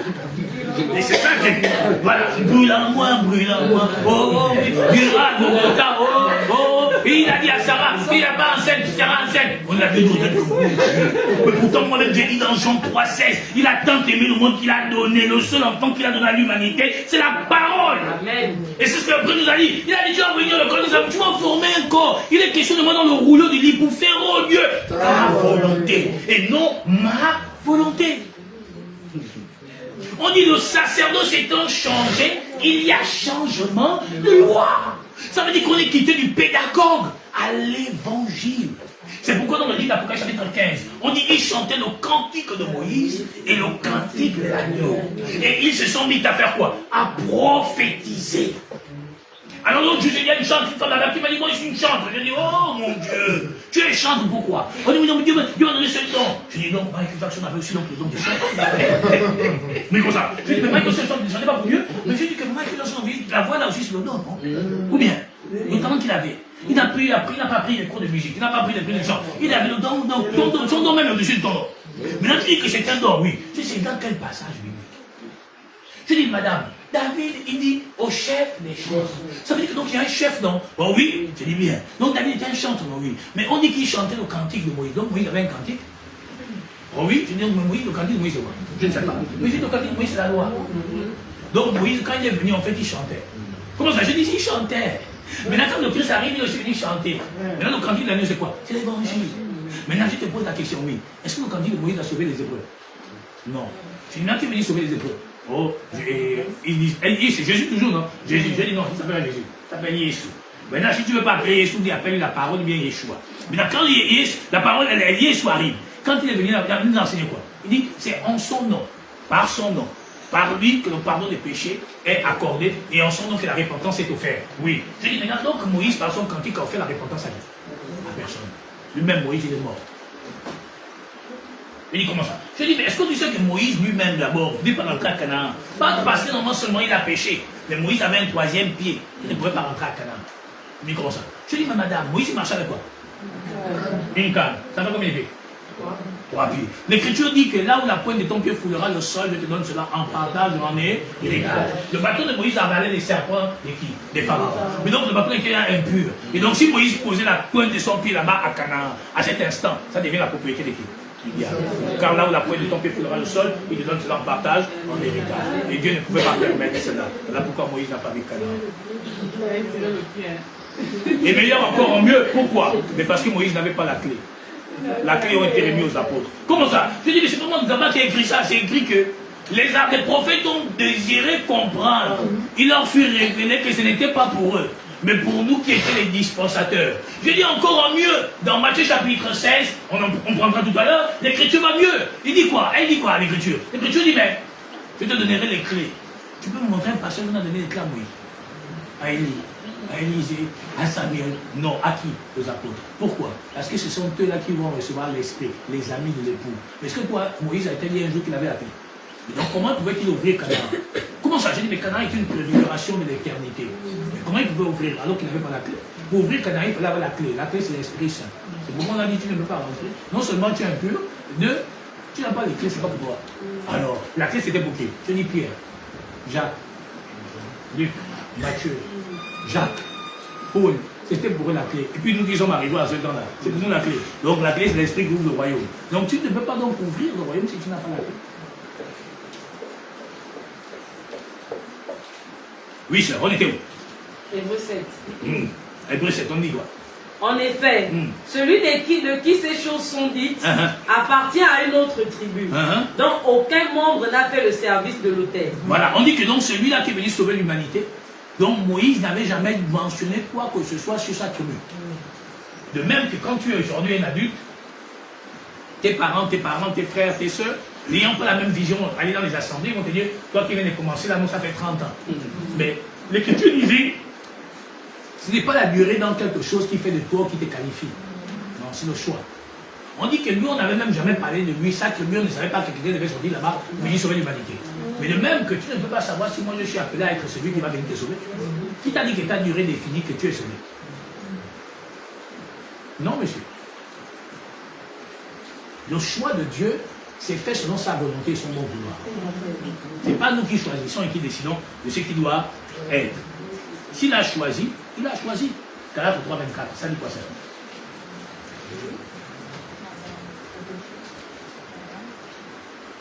Ainsi, mets la lumière là. La loi a été donnée comme un pédagogue. Non, le dernier. Pour nous conduire à Christ. La loi a été donnée comme un pédagogue. Pour nous conduire à qui? À Christ. Donc si la loi était donc un instrument, pourquoi on utilise encore le même instrument? Ça veut dire qu'on est dans on n'a jamais été conduit à Christ. Parce que dès qu'on est conduit à Christ, on sait maintenant que Christ fait seulement une seule volonté, la volonté de son Père. Christ n'est pas venu demander, il est venu pour servir les humains. Il n'est pas venu demander quoi que ce soit. Il ne demande rien. Rien. Donc il est venu comment? Accomplir. Matthieu 7, 17.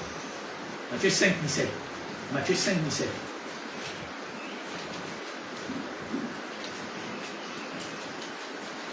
Ne croyez pas que je sois venu pour abolir la loi.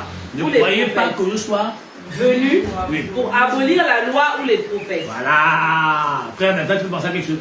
On dit qu'il n'est pas venu abolir la loi, ni les prophètes. Il est venu faire quoi? Je suis venu non pour abolir, mais pour accomplir. Mais là, c'est la grande question. S'il n'est pas venu abolir la loi, comme les pasteurs, la Joktan disent que Dieu n'est pas venu abolir la loi, les Tunasi disent que Dieu n'est pas venu abolir la loi, hein? Les Mouchi, Dieu n'est pas venu abolir la loi. Ah, Mouchi, je me rappelle Mouchi en 2009. On dit ça avec un de mes frères comme ça, dont je garde le nom parce que c'est quelqu'un de, entre parenthèses, très spécial dans ce pays. Maintenant, on est assis comme ça, on a pu regarder la nuit électorale. Il a 0,00, comme Madame ça. Alors, il dit, on lui pose la question au micro. On dit que tu es sûr que tu vas gagner. Il dit, Dieu m'a dit que je vais gagner. Ah, petit, donc vous êtes mon père. Ça dit que vous n'aimez pas les Gabonais. Ça dit que comment tu peux venir mentir? Il a la une, hein. Il dit, Dieu, on dit que tu as 0, les tendances même ne te donnent pas. Il dit que lui a dit que je serais président du Gabon. Tu sais pas la folie. À la fin, on a vu Ali Bongo président. Aujourd'hui, là, on a le président Olivier. Mais aussi, c'était son mandat durait combien de temps? Le temps de sa rébellie et de sa folie, donc il disait que Dieu m'a dit que je vais être président du Gabon. Et tous les pasteurs sont devenus des politiciens. D'autres des partis pour être maire de Port-Gentil ou député à Port-Gentil. Et Joktan, laisse, jette la croix. Jette la politique, enlève la fausse veste là, parce que tu n'es même pas un enfant de Dieu. Mais pourtant, les gens croient à ces gens. Je ne sais pas si c'est sa femme qui a dit, vous êtes contre les hommes de Dieu. Oh mon Dieu, oh Dieu, Dieu. Maman, il faut même aller chez les femmes là. Vous prenez les dîmes et les offrandes. Je te donne un conseil. Il paraît qu'il y a des femmes qui font la spécialité du mascara là que vous mettez là. Tu as été mal maquillée d'abord. Il faut qu'on apprenne à te maquiller. Tu prends assez d'argent des gens pour pouvoir être dans une escroquerie dangereuse.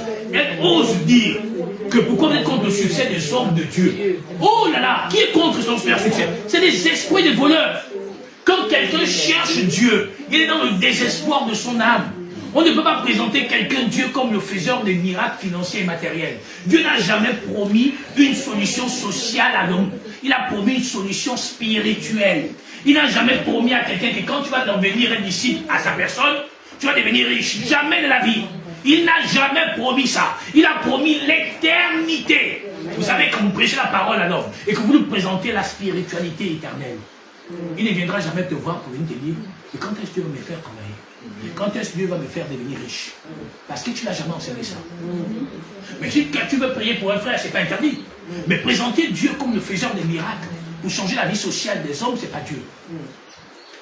On dit Dieu est venu pour être servi, non pour servir. Le plus grand doit être l'esclave de tout le monde. Quand vous regardez dans ces assemblées, il y a les indigents. Mais pourtant, dans Acte, il y avait plusieurs indigents au milieu d'eux. Chacun partageait son propre bien, de manière à ce qu'il n'y avait pas un misérable au milieu d'eux. Mais quand vous regardez dans l'église de Joktan, il y a des misérables. Et d'ailleurs, qui leur a révélé de faire les temples? Qui? En tout cas, pas Dieu. J'ai vu une bouchine l'autre jour. Il a mis la ficelle aux gens. Même il s'habille en rouge. Ça m'a fait penser à Mambondo. Fais Mambondo. Oh, rouge, rouge, rouge. Tu t'assois, tu regardes bien. Oui, c'est le sang de l'agneau. Tu dois regarder. Mais le sang de l'agneau, là, c'est quel sang? C'est le savon des marchés, nous n'avons pas les savons. Mais le sang de l'agneau est le symbole de l'Esprit Saint. Et ça fait mal. Oui, je parle de son maquillage. Ne soyez pas triste, parce que ça fait mal. Quand on dépouille des gens, la voix n'est même pas belle. Quand on dépouille les gens, vous savez combien ça fait? Avez-vous rencontré déjà une personne qui a parlé de tout ce qu'il a fait? Moi, j'ai prêché l'évangile à un papa qu'on avait dépouillé un ancien de douanier. On a dépouillé 75 millions. On lui vendait l'huile qu'on appelle Puget, l'huile d'olive, 150 000 francs. Et on a abandonné. J'étais avec un de mes frères dont je ne cite pas le nom ici. Dans les bas-fonds du PK7, on allait prêcher la parole là-bas. On l'avait abandonné presque mourant. Lui, sa femme et sa fille. La bouteille de l'huile pigée là, 1 litre, 150 000 francs. Tous ces 75 millions finis. Il a dû vendre ce qu'il avait. Abandonné par sa famille. Abandonné par tous les gens qui l'aidaient. C'est bien, vous qui aimez être trop charitable là. Réfléchissez parce que celui que tu es toujours charitable là, pendant que toi tu as la tête qui chauffe, lui dort bien. Il sait que tu vas te démêler pour lui. Monsieur Michel était dans cette nature-là. Cette nature-là. Il ne marchait plus. Il marche parce que les là sont grands. Il ne pouvait pas descendre ça. Il ne pouvait pas remonter ça. On lui a dit avec mon frère Yves que nous on n'est pas des faiseurs des miracles. On connaît un seul qui fait des miracles. C'est la parole. On a laissé cet homme-là. Aujourd'hui, il marche. Dieu étant bon. Le reste de ce qu'il lui devait, on lui a donné. Il a acheté sa maison là-bas. Derrière, comment on appelle ça, la report. Il a eu sa fille qui a eu le bac, etc. Et quand on a trouvé l'état, quel état? Il dépouille les gens à un niveau où ne n'aurait pas la moindre connaissance. Il les escroque. Les gens ne cherchent plus le Seigneur. Ils cherchent seulement le bien-être social. Mais vous voulez le bien-être social? Allez, demandez à l'État. Parce que le travail de l'État. L'État doit mettre en pratique, en principe, un mécanisme qui permet à chaque individu de cette société de pouvoir se mouvoir. Mais Dieu n'est pas là pour venir rigider les lois ou dire que bon, voilà comment vous allez fonctionner. C'est pourquoi il dit qu'il n'est pas venu abolir, mais accomplir. Il n'a pas aboli les lois morales. C'est chacun d'entre nous a ça. Il n'est pas venu abolir les lois civiles. Ça existe, tu ne tueras pas, tu ne vas pas violer, etc. Il est venu abolir quoi? Il est venu accomplir quoi? Les lois cérémonielles. Et la dîme faisait partie des lois cérémonielles. C'est ce que Hébreux 7 nous a dit. Ceux des Lévites qui ont le droit d'élever la dîme d'après la loi. La dîme faisait partie des lois cérémonielles. Parce qu'elle concernait le sacerdoce. Parce que ça servait à nourrir les gens qui travaillaient au temple.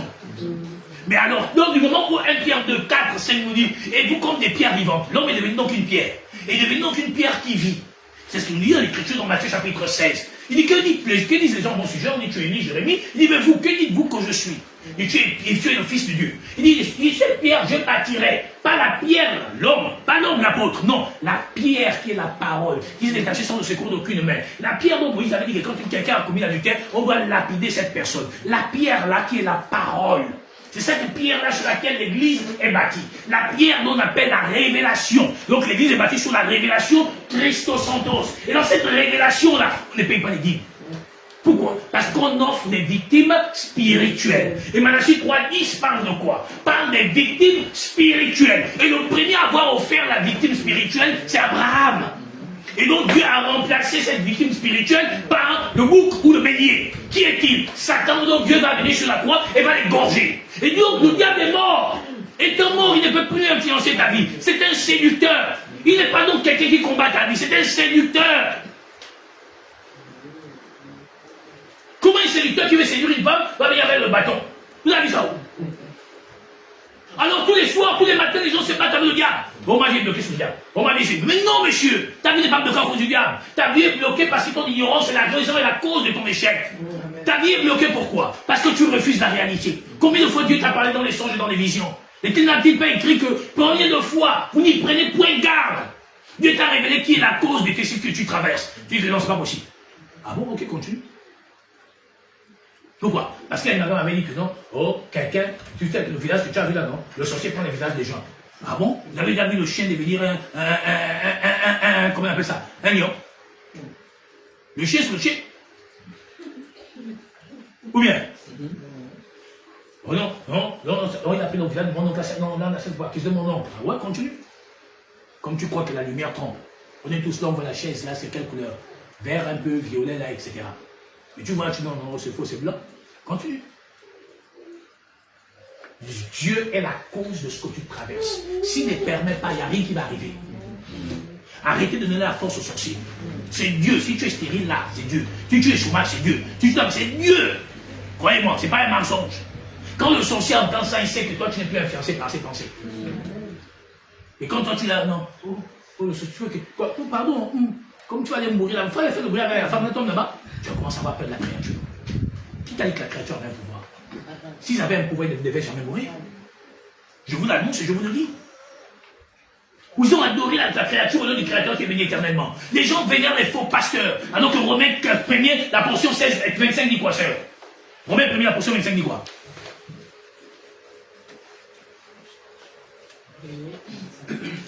Eux qui ont changé la vérité de Dieu en mensonge. Oui.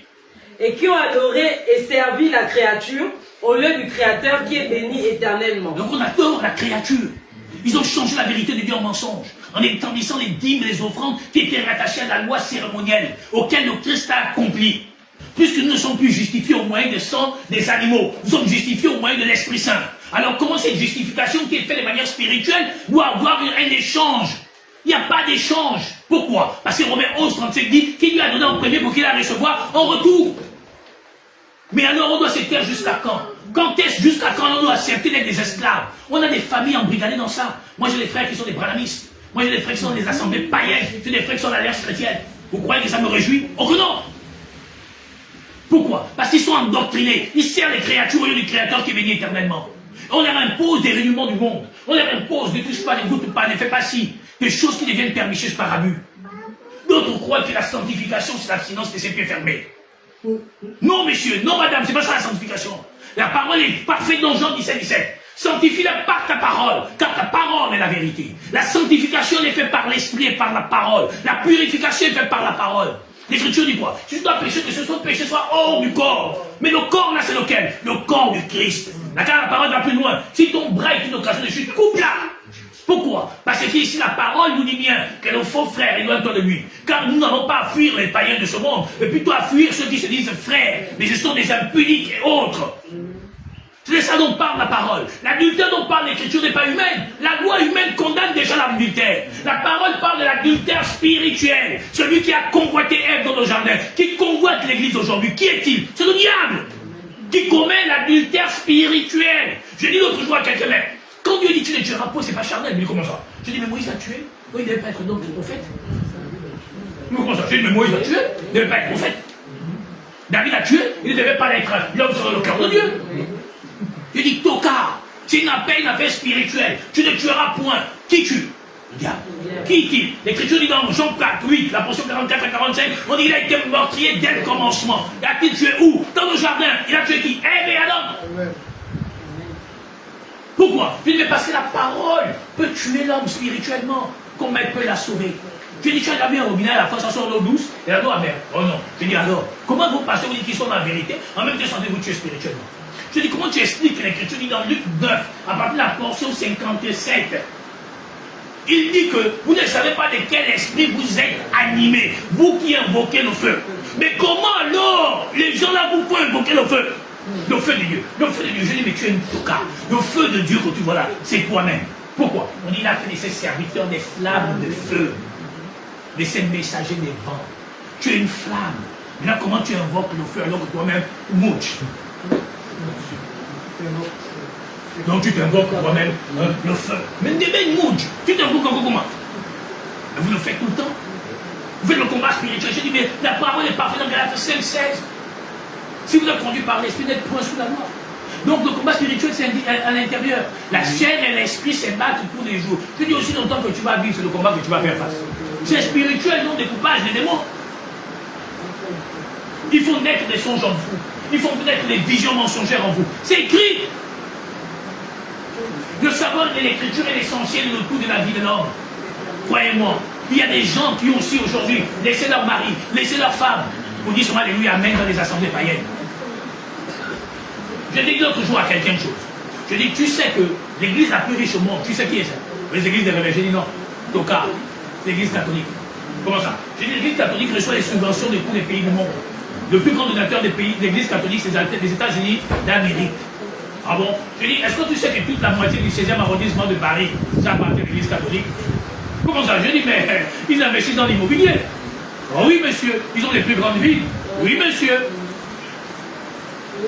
Leurs enfants se sont seulement adaptés à eux.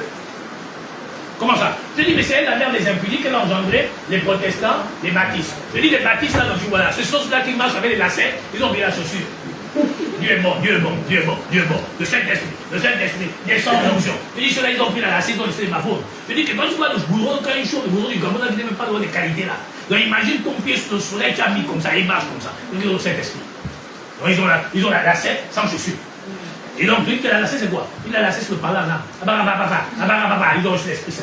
Je dis, mais mon Dieu, le premier signe qui montre que l'homme a un esprit saint, c'est le don de la prophétique. Comment ça? Je dis, mais c'est écrit dans 1 Corinthiens 13, la portion 2. La science de tout le mystère et de toute la connaissance. C'est ça le signe qui montre que tu as l'esprit, c'est le don prophétique. C'est pas le don prophétique. Le don prophétique de Tatou François. Tu dis que je vois là, oh là là, je vois 067, 64, 75, 78. Ce numéro de qui? Le monsieur s'appelle Fabrice. Amen, papa. Il a dit, oh mon Dieu. C'est ça la prophétie. Qui édifie, exhorté, consolé. Prends-moi Isaïe là-bas, c'est. Isaïe 34, la portion 16.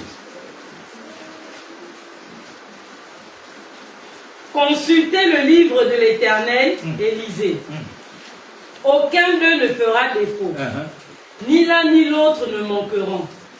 Car sa bouche l'a ordonné. C'est son esprit qui les rassemblera. On dit sa bouche là ordonnée. Or la bouche ici représente quoi? La parole. Maintenant, qui va rassembler la parole? Est-ce que tu comprends maintenant? C'est ça que nous dit Jean 16, 13. Dis ça un peu.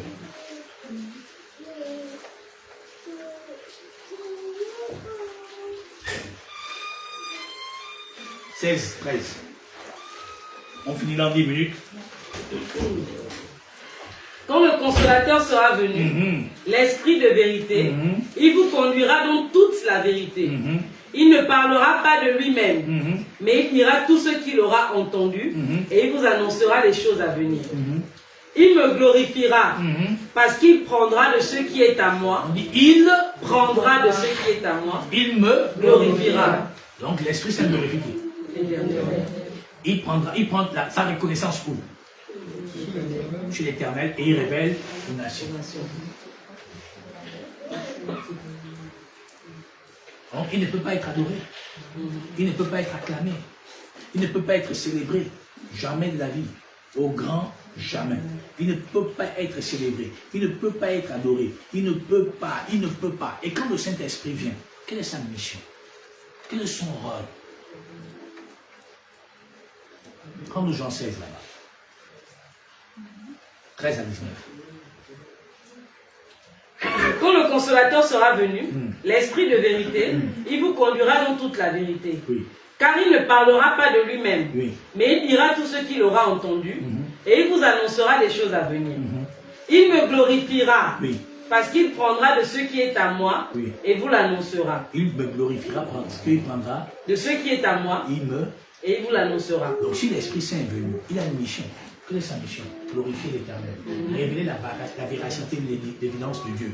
Puisque Ésaïe 34, là, nous a dit quoi? On dit que la parole de Dieu, à la portion 16, qu'elle ne fera pas défaut, car sa bouche l'a ordonné. Et c'est son esprit qui va identifier cette évidence-là.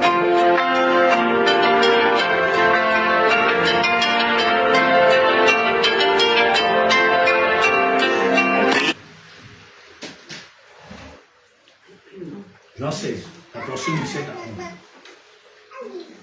Là-dessus, quelques-uns de ses disciples dirent entre eux, que signifie ce qu'il nous dit? Encore un peu de temps, et vous ne me verrez plus. Et puis encore un peu de temps, et vous me verrez. Et parce que je vais au Père, il disait donc, que signifie ce qu'il dit? Encore un peu de temps. Nous ne savons de quoi il parle. Jésus connut qu'il voulait l'interroger et leur dit, vous questionnez les uns les autres sur ce que j'ai dit. 16. À partir de la portion 7. Cependant, je vous dis la vérité. Il est avantageux que je m'en aille. Car si je ne m'en vais pas, le consolateur ne viendra pas vers vous. Mais si je m'en vais, je vous l'enverrai. Et quand il sera venu, mais quand l'Esprit Saint vient, qu'est-ce qu'il fait? Il convaincra le monde en ce qui concerne le péché. Donc, il convainc donc le monde de quoi? Le péché. La justice. Et le jugement. 3. 3 choses dont il vient faire. Et de ces 3 choses, tout est accompli. La suite. En ce qui concerne le péché, Oui. parce qu'il ne croit pas en moi. Donc le péché, c'est le fait de ne pas croire. Donc le fait de pratiquer Moïse, c'est qu'on ne croit pas en Christ. Ils sont dans le péché. Oui, c'est écrit dans Galate. Regarde, vas-y. Regarde ça. Une Galate.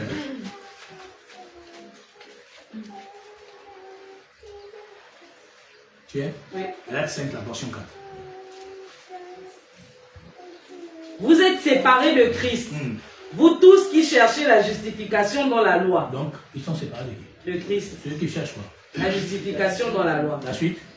Vous êtes déchus de la grâce. Déchus de quoi? La grâce. Pourquoi? Parce qu'ils n'ont pas la justice de Dieu. Donc ils sont dans quoi? Le péché. Donc tu comprends que la majorité de toutes les assemblées du monde sont dans le péché. Parce qu'ils cherchent la justification de Dieu par les œuvres de la loi. Or, nul n'est justifié devant Dieu par les œuvres de la loi. Donc ils sont dit, il dit, vous êtes séparés de Christ. Vous tous qui cherchez la justification dans la loi. Vous êtes déchus de la grâce.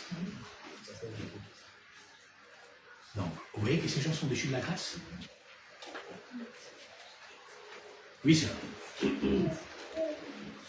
En ce qui concerne le péché, parce qu'il ne croit pas en moi. Très bien. La justice, parce que je vais au Père. Bien sûr, il est parti, l'Esprit est descendu, parce que c'est lui la justice. Et que vous ne me verrez plus.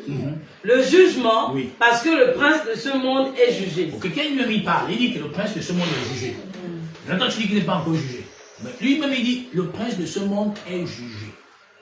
Colossiens 2, la portion 14 à 15. On finit par là. Il a effacé l'acte dont les ordonnances nous condamnaient. Donc, si on efface l'acte, pour effacer un acte dont les ordonnances nous condamnaient, il faut qu'on attrape le coupable. Parce que toi, tu t'es accusé à tort. Maintenant, il faut qu'on attrape le coupable pour que tu sois justifié. Ou bien? Maintenant, comment il peut-il effacer un acte si on n'a pas attrapé le coupable? Le coupable a été bel et bien attrapé. Il a été ligoté sur le bois. La suite. Il a effacé l'acte dont les ordonnances nous condamnaient et qui subsistait contre nous. Oui. Et il l'a détruit en le clouant à la croix. Il a cloué qui à la croix? Le péché. Le péché. Donc il a tué le diable. Il lui a détruit. Donc il a détruit ça. C'est pourquoi l'Écriture dit il n'y a plus de condamnation pour tous ceux qui sont en Christ. La malédiction sans cause n'a point d'effet. Pour qu'une malédiction ait une cause, il faudrait que tu sois dans quel état? 1 Jean 5, la portion 18. «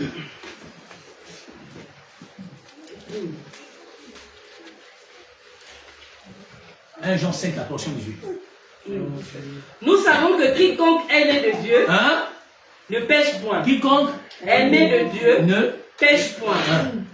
Mais celui qui est né de Dieu se garde lui-même. Et le malin ne le touche pas. Maintenant, je pose la question. Vous qui êtes dans les assemblées de tous ces grands, soi-disant grands hommes de Dieu, c'est que donc si vous êtes des chrétiens, vous êtes sans péché. Là, pourquoi on fait des séances de délivrance et des séances où vous coupez le diable? Puisque l'Écriture dit ici, quiconque est né de Dieu ne pêche pas. Et le malin ne le touche pas. Alors comment le diable continue à les toucher? Donc ils ne sont pas nés de Dieu. Ils ne sont pas nés de Dieu. Pourquoi? Parce que le péché est la transgression de la loi. Or, on a vu là-bas dans Jean 16, on dit que c'est celui-là qui ne croit pas en moi qui est dans le péché. Parce qu'il ne croit pas en lui. Et donc ils sont dans le péché. Et c'est normal que le diable continue à s'aimer dans leur vie. Parce qu'ils sont dans le péché. Puisque le péché veut dire transgression de la loi. Or, du moment où moi, j'ai vu la vie, l'évidence de la parole de Dieu, ce qui m'arrive, ce n'est pas donc le diable. C'est Dieu qui est au contrôle. Pourquoi? Parce que c'est lui qui fait lever les flots, c'est lui qui fait lever la mer, c'est lui qui fait lever le vent. C'est la preuve, quand ils sont sur la barque, il a ordonné à ces choses de s'agiter pour pouvoir voir l'état de la foi de ses apôtres. Donc c'est Dieu qui est l'auteur. Pourquoi non je me bats avec le diable? Et alors le pire, c'est qu'ils ne sont pas justifiés. Vous savez pourquoi?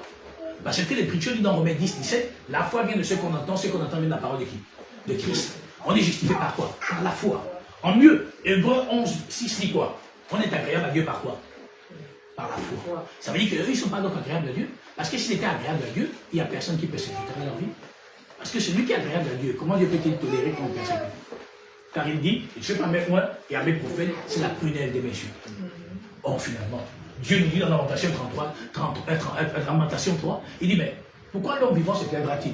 Que chacun se plaigne de ses propres péchés. Mais personne ne se plaint de ses péchés. On se plaint de quoi? Des maux que l'on traverse. Mais les mots-là ont une origine. L'origine des mots-là, c'est quoi? C'est le péché qui habite en nous. Parce que si le péché n'habite pas en nous, le malin ne nous touche pas. Si donc ce que nous vivons vient de l'Éternel, alors gloire sera rendue à l'Éternel. Pourquoi? Parce qu'il dit qu'il nous faut être éprouvés pour que nous soyons parfaits dans la foi. Maintenant, si tu estimes que c'est le sorcier qui continue à faire ça dans ta vie, ça veut dire que tu n'es pas converti. Ou bien? Alors posons-nous la question. Hébreux 11:6 dit quoi?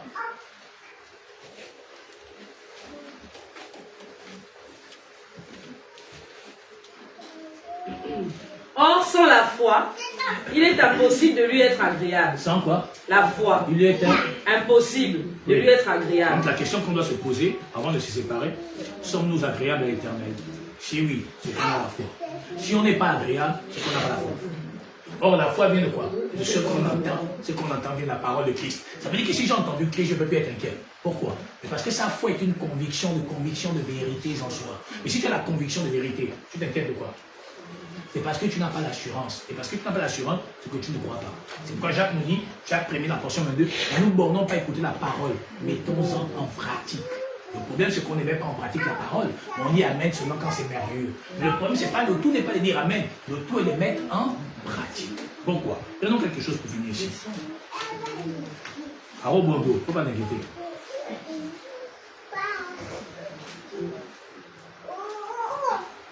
1 Jean 2.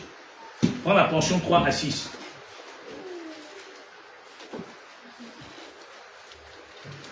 Si nous gardons ces commandements, par là nous sachant déjà que le péché veut dire transgression. Donc maintenant, si tu n'as pas transgressé, c'est que tu as gardé les commandements.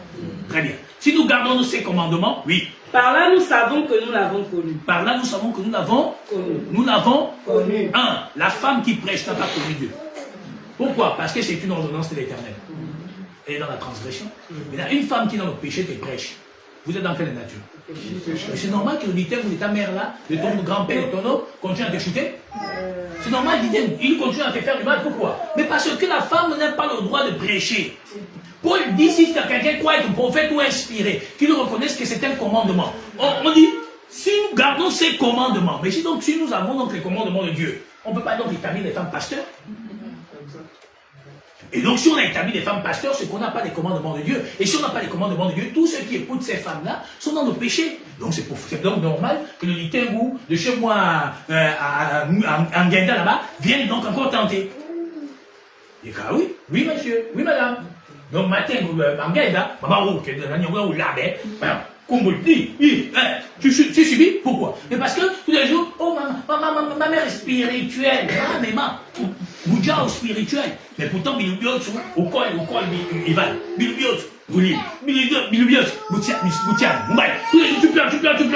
Maintenant, ça dit que Boutian, c'est maintenant devenu la tristesse, la souffrance de ta vie. Mais alors, comment l'écriture est si parfaite? La femme a-t-elle le droit? Non. A-t-on le droit de demander les dîmes et les offrandes? Non. Pourquoi? Parce que c'était une pratique de la loi cérémonielle. Pourquoi tu la pratiques encore? Puisque le sacerdoce étant changé, la loi aussi également a changé. Tu es donc toujours dans leur péché. Donc c'est normal que le matin, vous la comptez te poursuivre. Maman. Oui.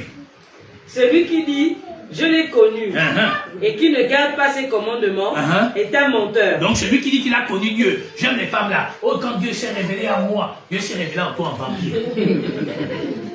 Dieu s'est révélé à toi quand et quel jour? Et elles ont des paroles quoi? Mielleuses. J'ai vu l'autre jour la femme, il y a une femme congolaise là qui porte les verres. Oh, ça se l'a pris comme ça. Oh, la femme là, oh, donc j'ai vu les femmes mentir, mais la femme là, son niveau. Oh, il faut voir les femmes qui sont dans les émotions, qui espèrent, qui cherchent. Oh, j'aime les femmes japonaises, parce qu'elles rêvent que des maris. Donc, il faut voir les statuts. Quand la femme là parle, tu dis, eh Dieu, tu vois, mais elle met ça en statut. J'ai dit, Seigneur, quelle souffrance. Et tu comprends que là, on ne cherche pas Dieu. On cherche parce qu'on a des problèmes. Mais Dieu n'est pas venu solutionner les problèmes sociaux. Il est venu solutionner les problèmes spirituels que tu as. J'ai dit l'autre jour à quelqu'un qu'il y a un truc que tu dois comprendre. Quoi? Je dis, les clés est une voie de réussite, mais n'est pas la totalité de la réussite. Je dis, comment ça? Je dis, il y a des gens même qui gouvernent le monde, ils ont marié les bacs. Comment ça? J'ai dit, mais ici, n'a pas de bac. Maïgre n'avait pas de bac. Comment ça? Mais je dis, on faisait les cours à la maison, ça, c'est pas l'école. C'est pas l'école. Et puis je lui ai dit que, mais en mieux, tu sais quoi? Il dit non. Il dit que le Seigneur n'a pas eu de bac.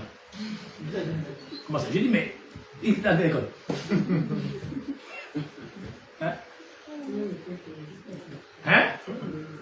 Il n'a pas eu l'école, alors, j'ai dit que même ma mère n'a pas eu de bac. Comment ça? J'ai dit, ma mère savait que elle prend ça, elle prend l'air, elle dit ça va t'enlever le rhume. Ça m'enlever le rhume? Elle est allée dans quelle école? J'ai dit, tu sais, le savoir et le reflet de la véracité, de la connaissance et de la science de Dieu qui se révèle et se manifeste en toi par le simple fait que tu as la lecture des choses cachées, des choses visibles. Quand tu as compris cela, tout est possible dans ta vie. Il y a des temps où tu souffres, tu pleures.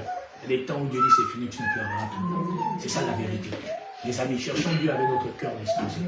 Ne cherchons pas Dieu simplement parce qu'on veut que comme j'ai fait le commerce, ça marche. Oh, comme j'ai acheté la voiture, je veux le taxi, ça marche. Oh, comme j'étais bas, ne va faire plus. Non. Oh, comme j'étais là, une femme, personne ne regardait, j'ai rencontré un gars bien. Là, je vais prier pour que Dieu fasse en sorte qu'il m'épouse. Non. Cherche Dieu pour que l'époux véritable soit avec toi. Et qui est-il? L'Éternel des armées. Cherche Dieu pour que tu aies tous les codes de la vie. La vie est codée. Quand tu as des codes, quand le sorcier sort en vampire, tu sais comment le damer. Quand il sort, quand il rentre comme ça chez toi, comme tu es debout comme ça. Quand je cherche quoi? Combien de fois les sorciers vous visitez toutes les nuits, vous dormez? Vos maisons n'ont pas de toiture. Parce que nous qui sommes les locataires, l'ont subi trop. Parce que le bailleur, tu vas louer une maison, le bailleur lui-même a dit nous. Donc tu vois que la maison n'a pas de toiture. Donc il bio ce matin, tu as mal à dormir. La maison chauffe à un niveau où. Pourquoi? Parce que lui-même le propriétaire dit mais quand toi tu as ta propre maison, comment la maison n'aura pas la toiture? Tu es enfant de Dieu, tu auras la toiture. Parce que quand la maison n'a pas la toiture, tout le froid de la nuit, tu as tout ton corps. Les gens loués. Nous tous là, nous les parents n'ont pas acheté les terrains. On subit. Gagne ça. Maintenant, il faut comprendre ces choses. Il faut avoir les codes. Toute la vie est codifiée. Il faut comprendre. Tu peux être né d'une famille, c'est vrai, mais tu n'es pas obligé d'être à la nature de cette famille. Tu peux naître dans un milieu où tu n'avais pas d'espoir, mais tu peux devenir l'espoir de ce milieu.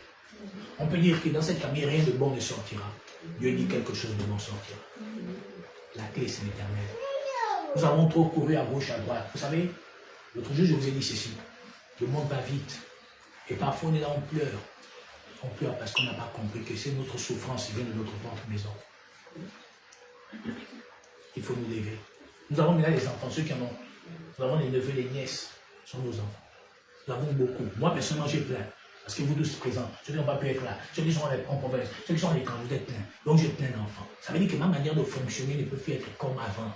Parce qu'au-delà de toi, il y a ton mari derrière toi. Au-delà de toi, il y a ta femme derrière toi. Au-delà de toi, il y a tes enfants derrière toi. Il y a ta mère, il y a ta tante. Ça veut dire que l'œuvre devient plus grande que ce que tu ne peux penser. La charge devient plus grande que ce que tu ne peux imaginer. Ça veut dire que ta disposition doit être différente. Parce que derrière toi, frère Alexis, il y a ta mère qui te regarde. Il y a tes soeurs, il y a tes frères, il y a tes neveux, il y a tes nièces. Tu deviens donc la sentinelle. Tu deviens donc l'homme qui doit tout voir. Il n'y a plus rien ne doit t'échapper. Mais parfois, nous, les choses nous échappent. On est même étonné que, oh, c'est arrivé, hein? Mais ça ne doit pas être ça. Parce que Dieu dit, ne fait rien sans révéler son secret à ses serviteurs. Ça veut dire que donc Dieu doit toujours te révéler quelque chose qui ne peut pas être conforme à ta vie. On dit que ta parole, la parole dit que non, nous pouvons fermer les bouches de tous ceux qui se blessent. Alors prenons conscience de la réalité de ce que nous sommes. Nous ne sommes pas n'importe qui. Ta venue n'est pas le fruit d'un hasard. C'était écrit pour aujourd'hui pour toi. Prends en considération ce que tu as reçu ce matin. Et puis marche en nouveauté de vie.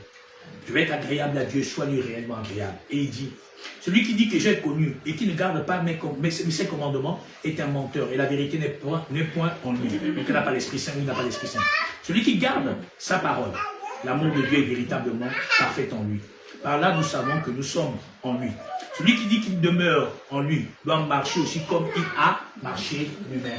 Il était charitable, il était au service du corps et non l'inverse. Que Dieu vous bénisse dans le nom de Jésus-Christ. Amen.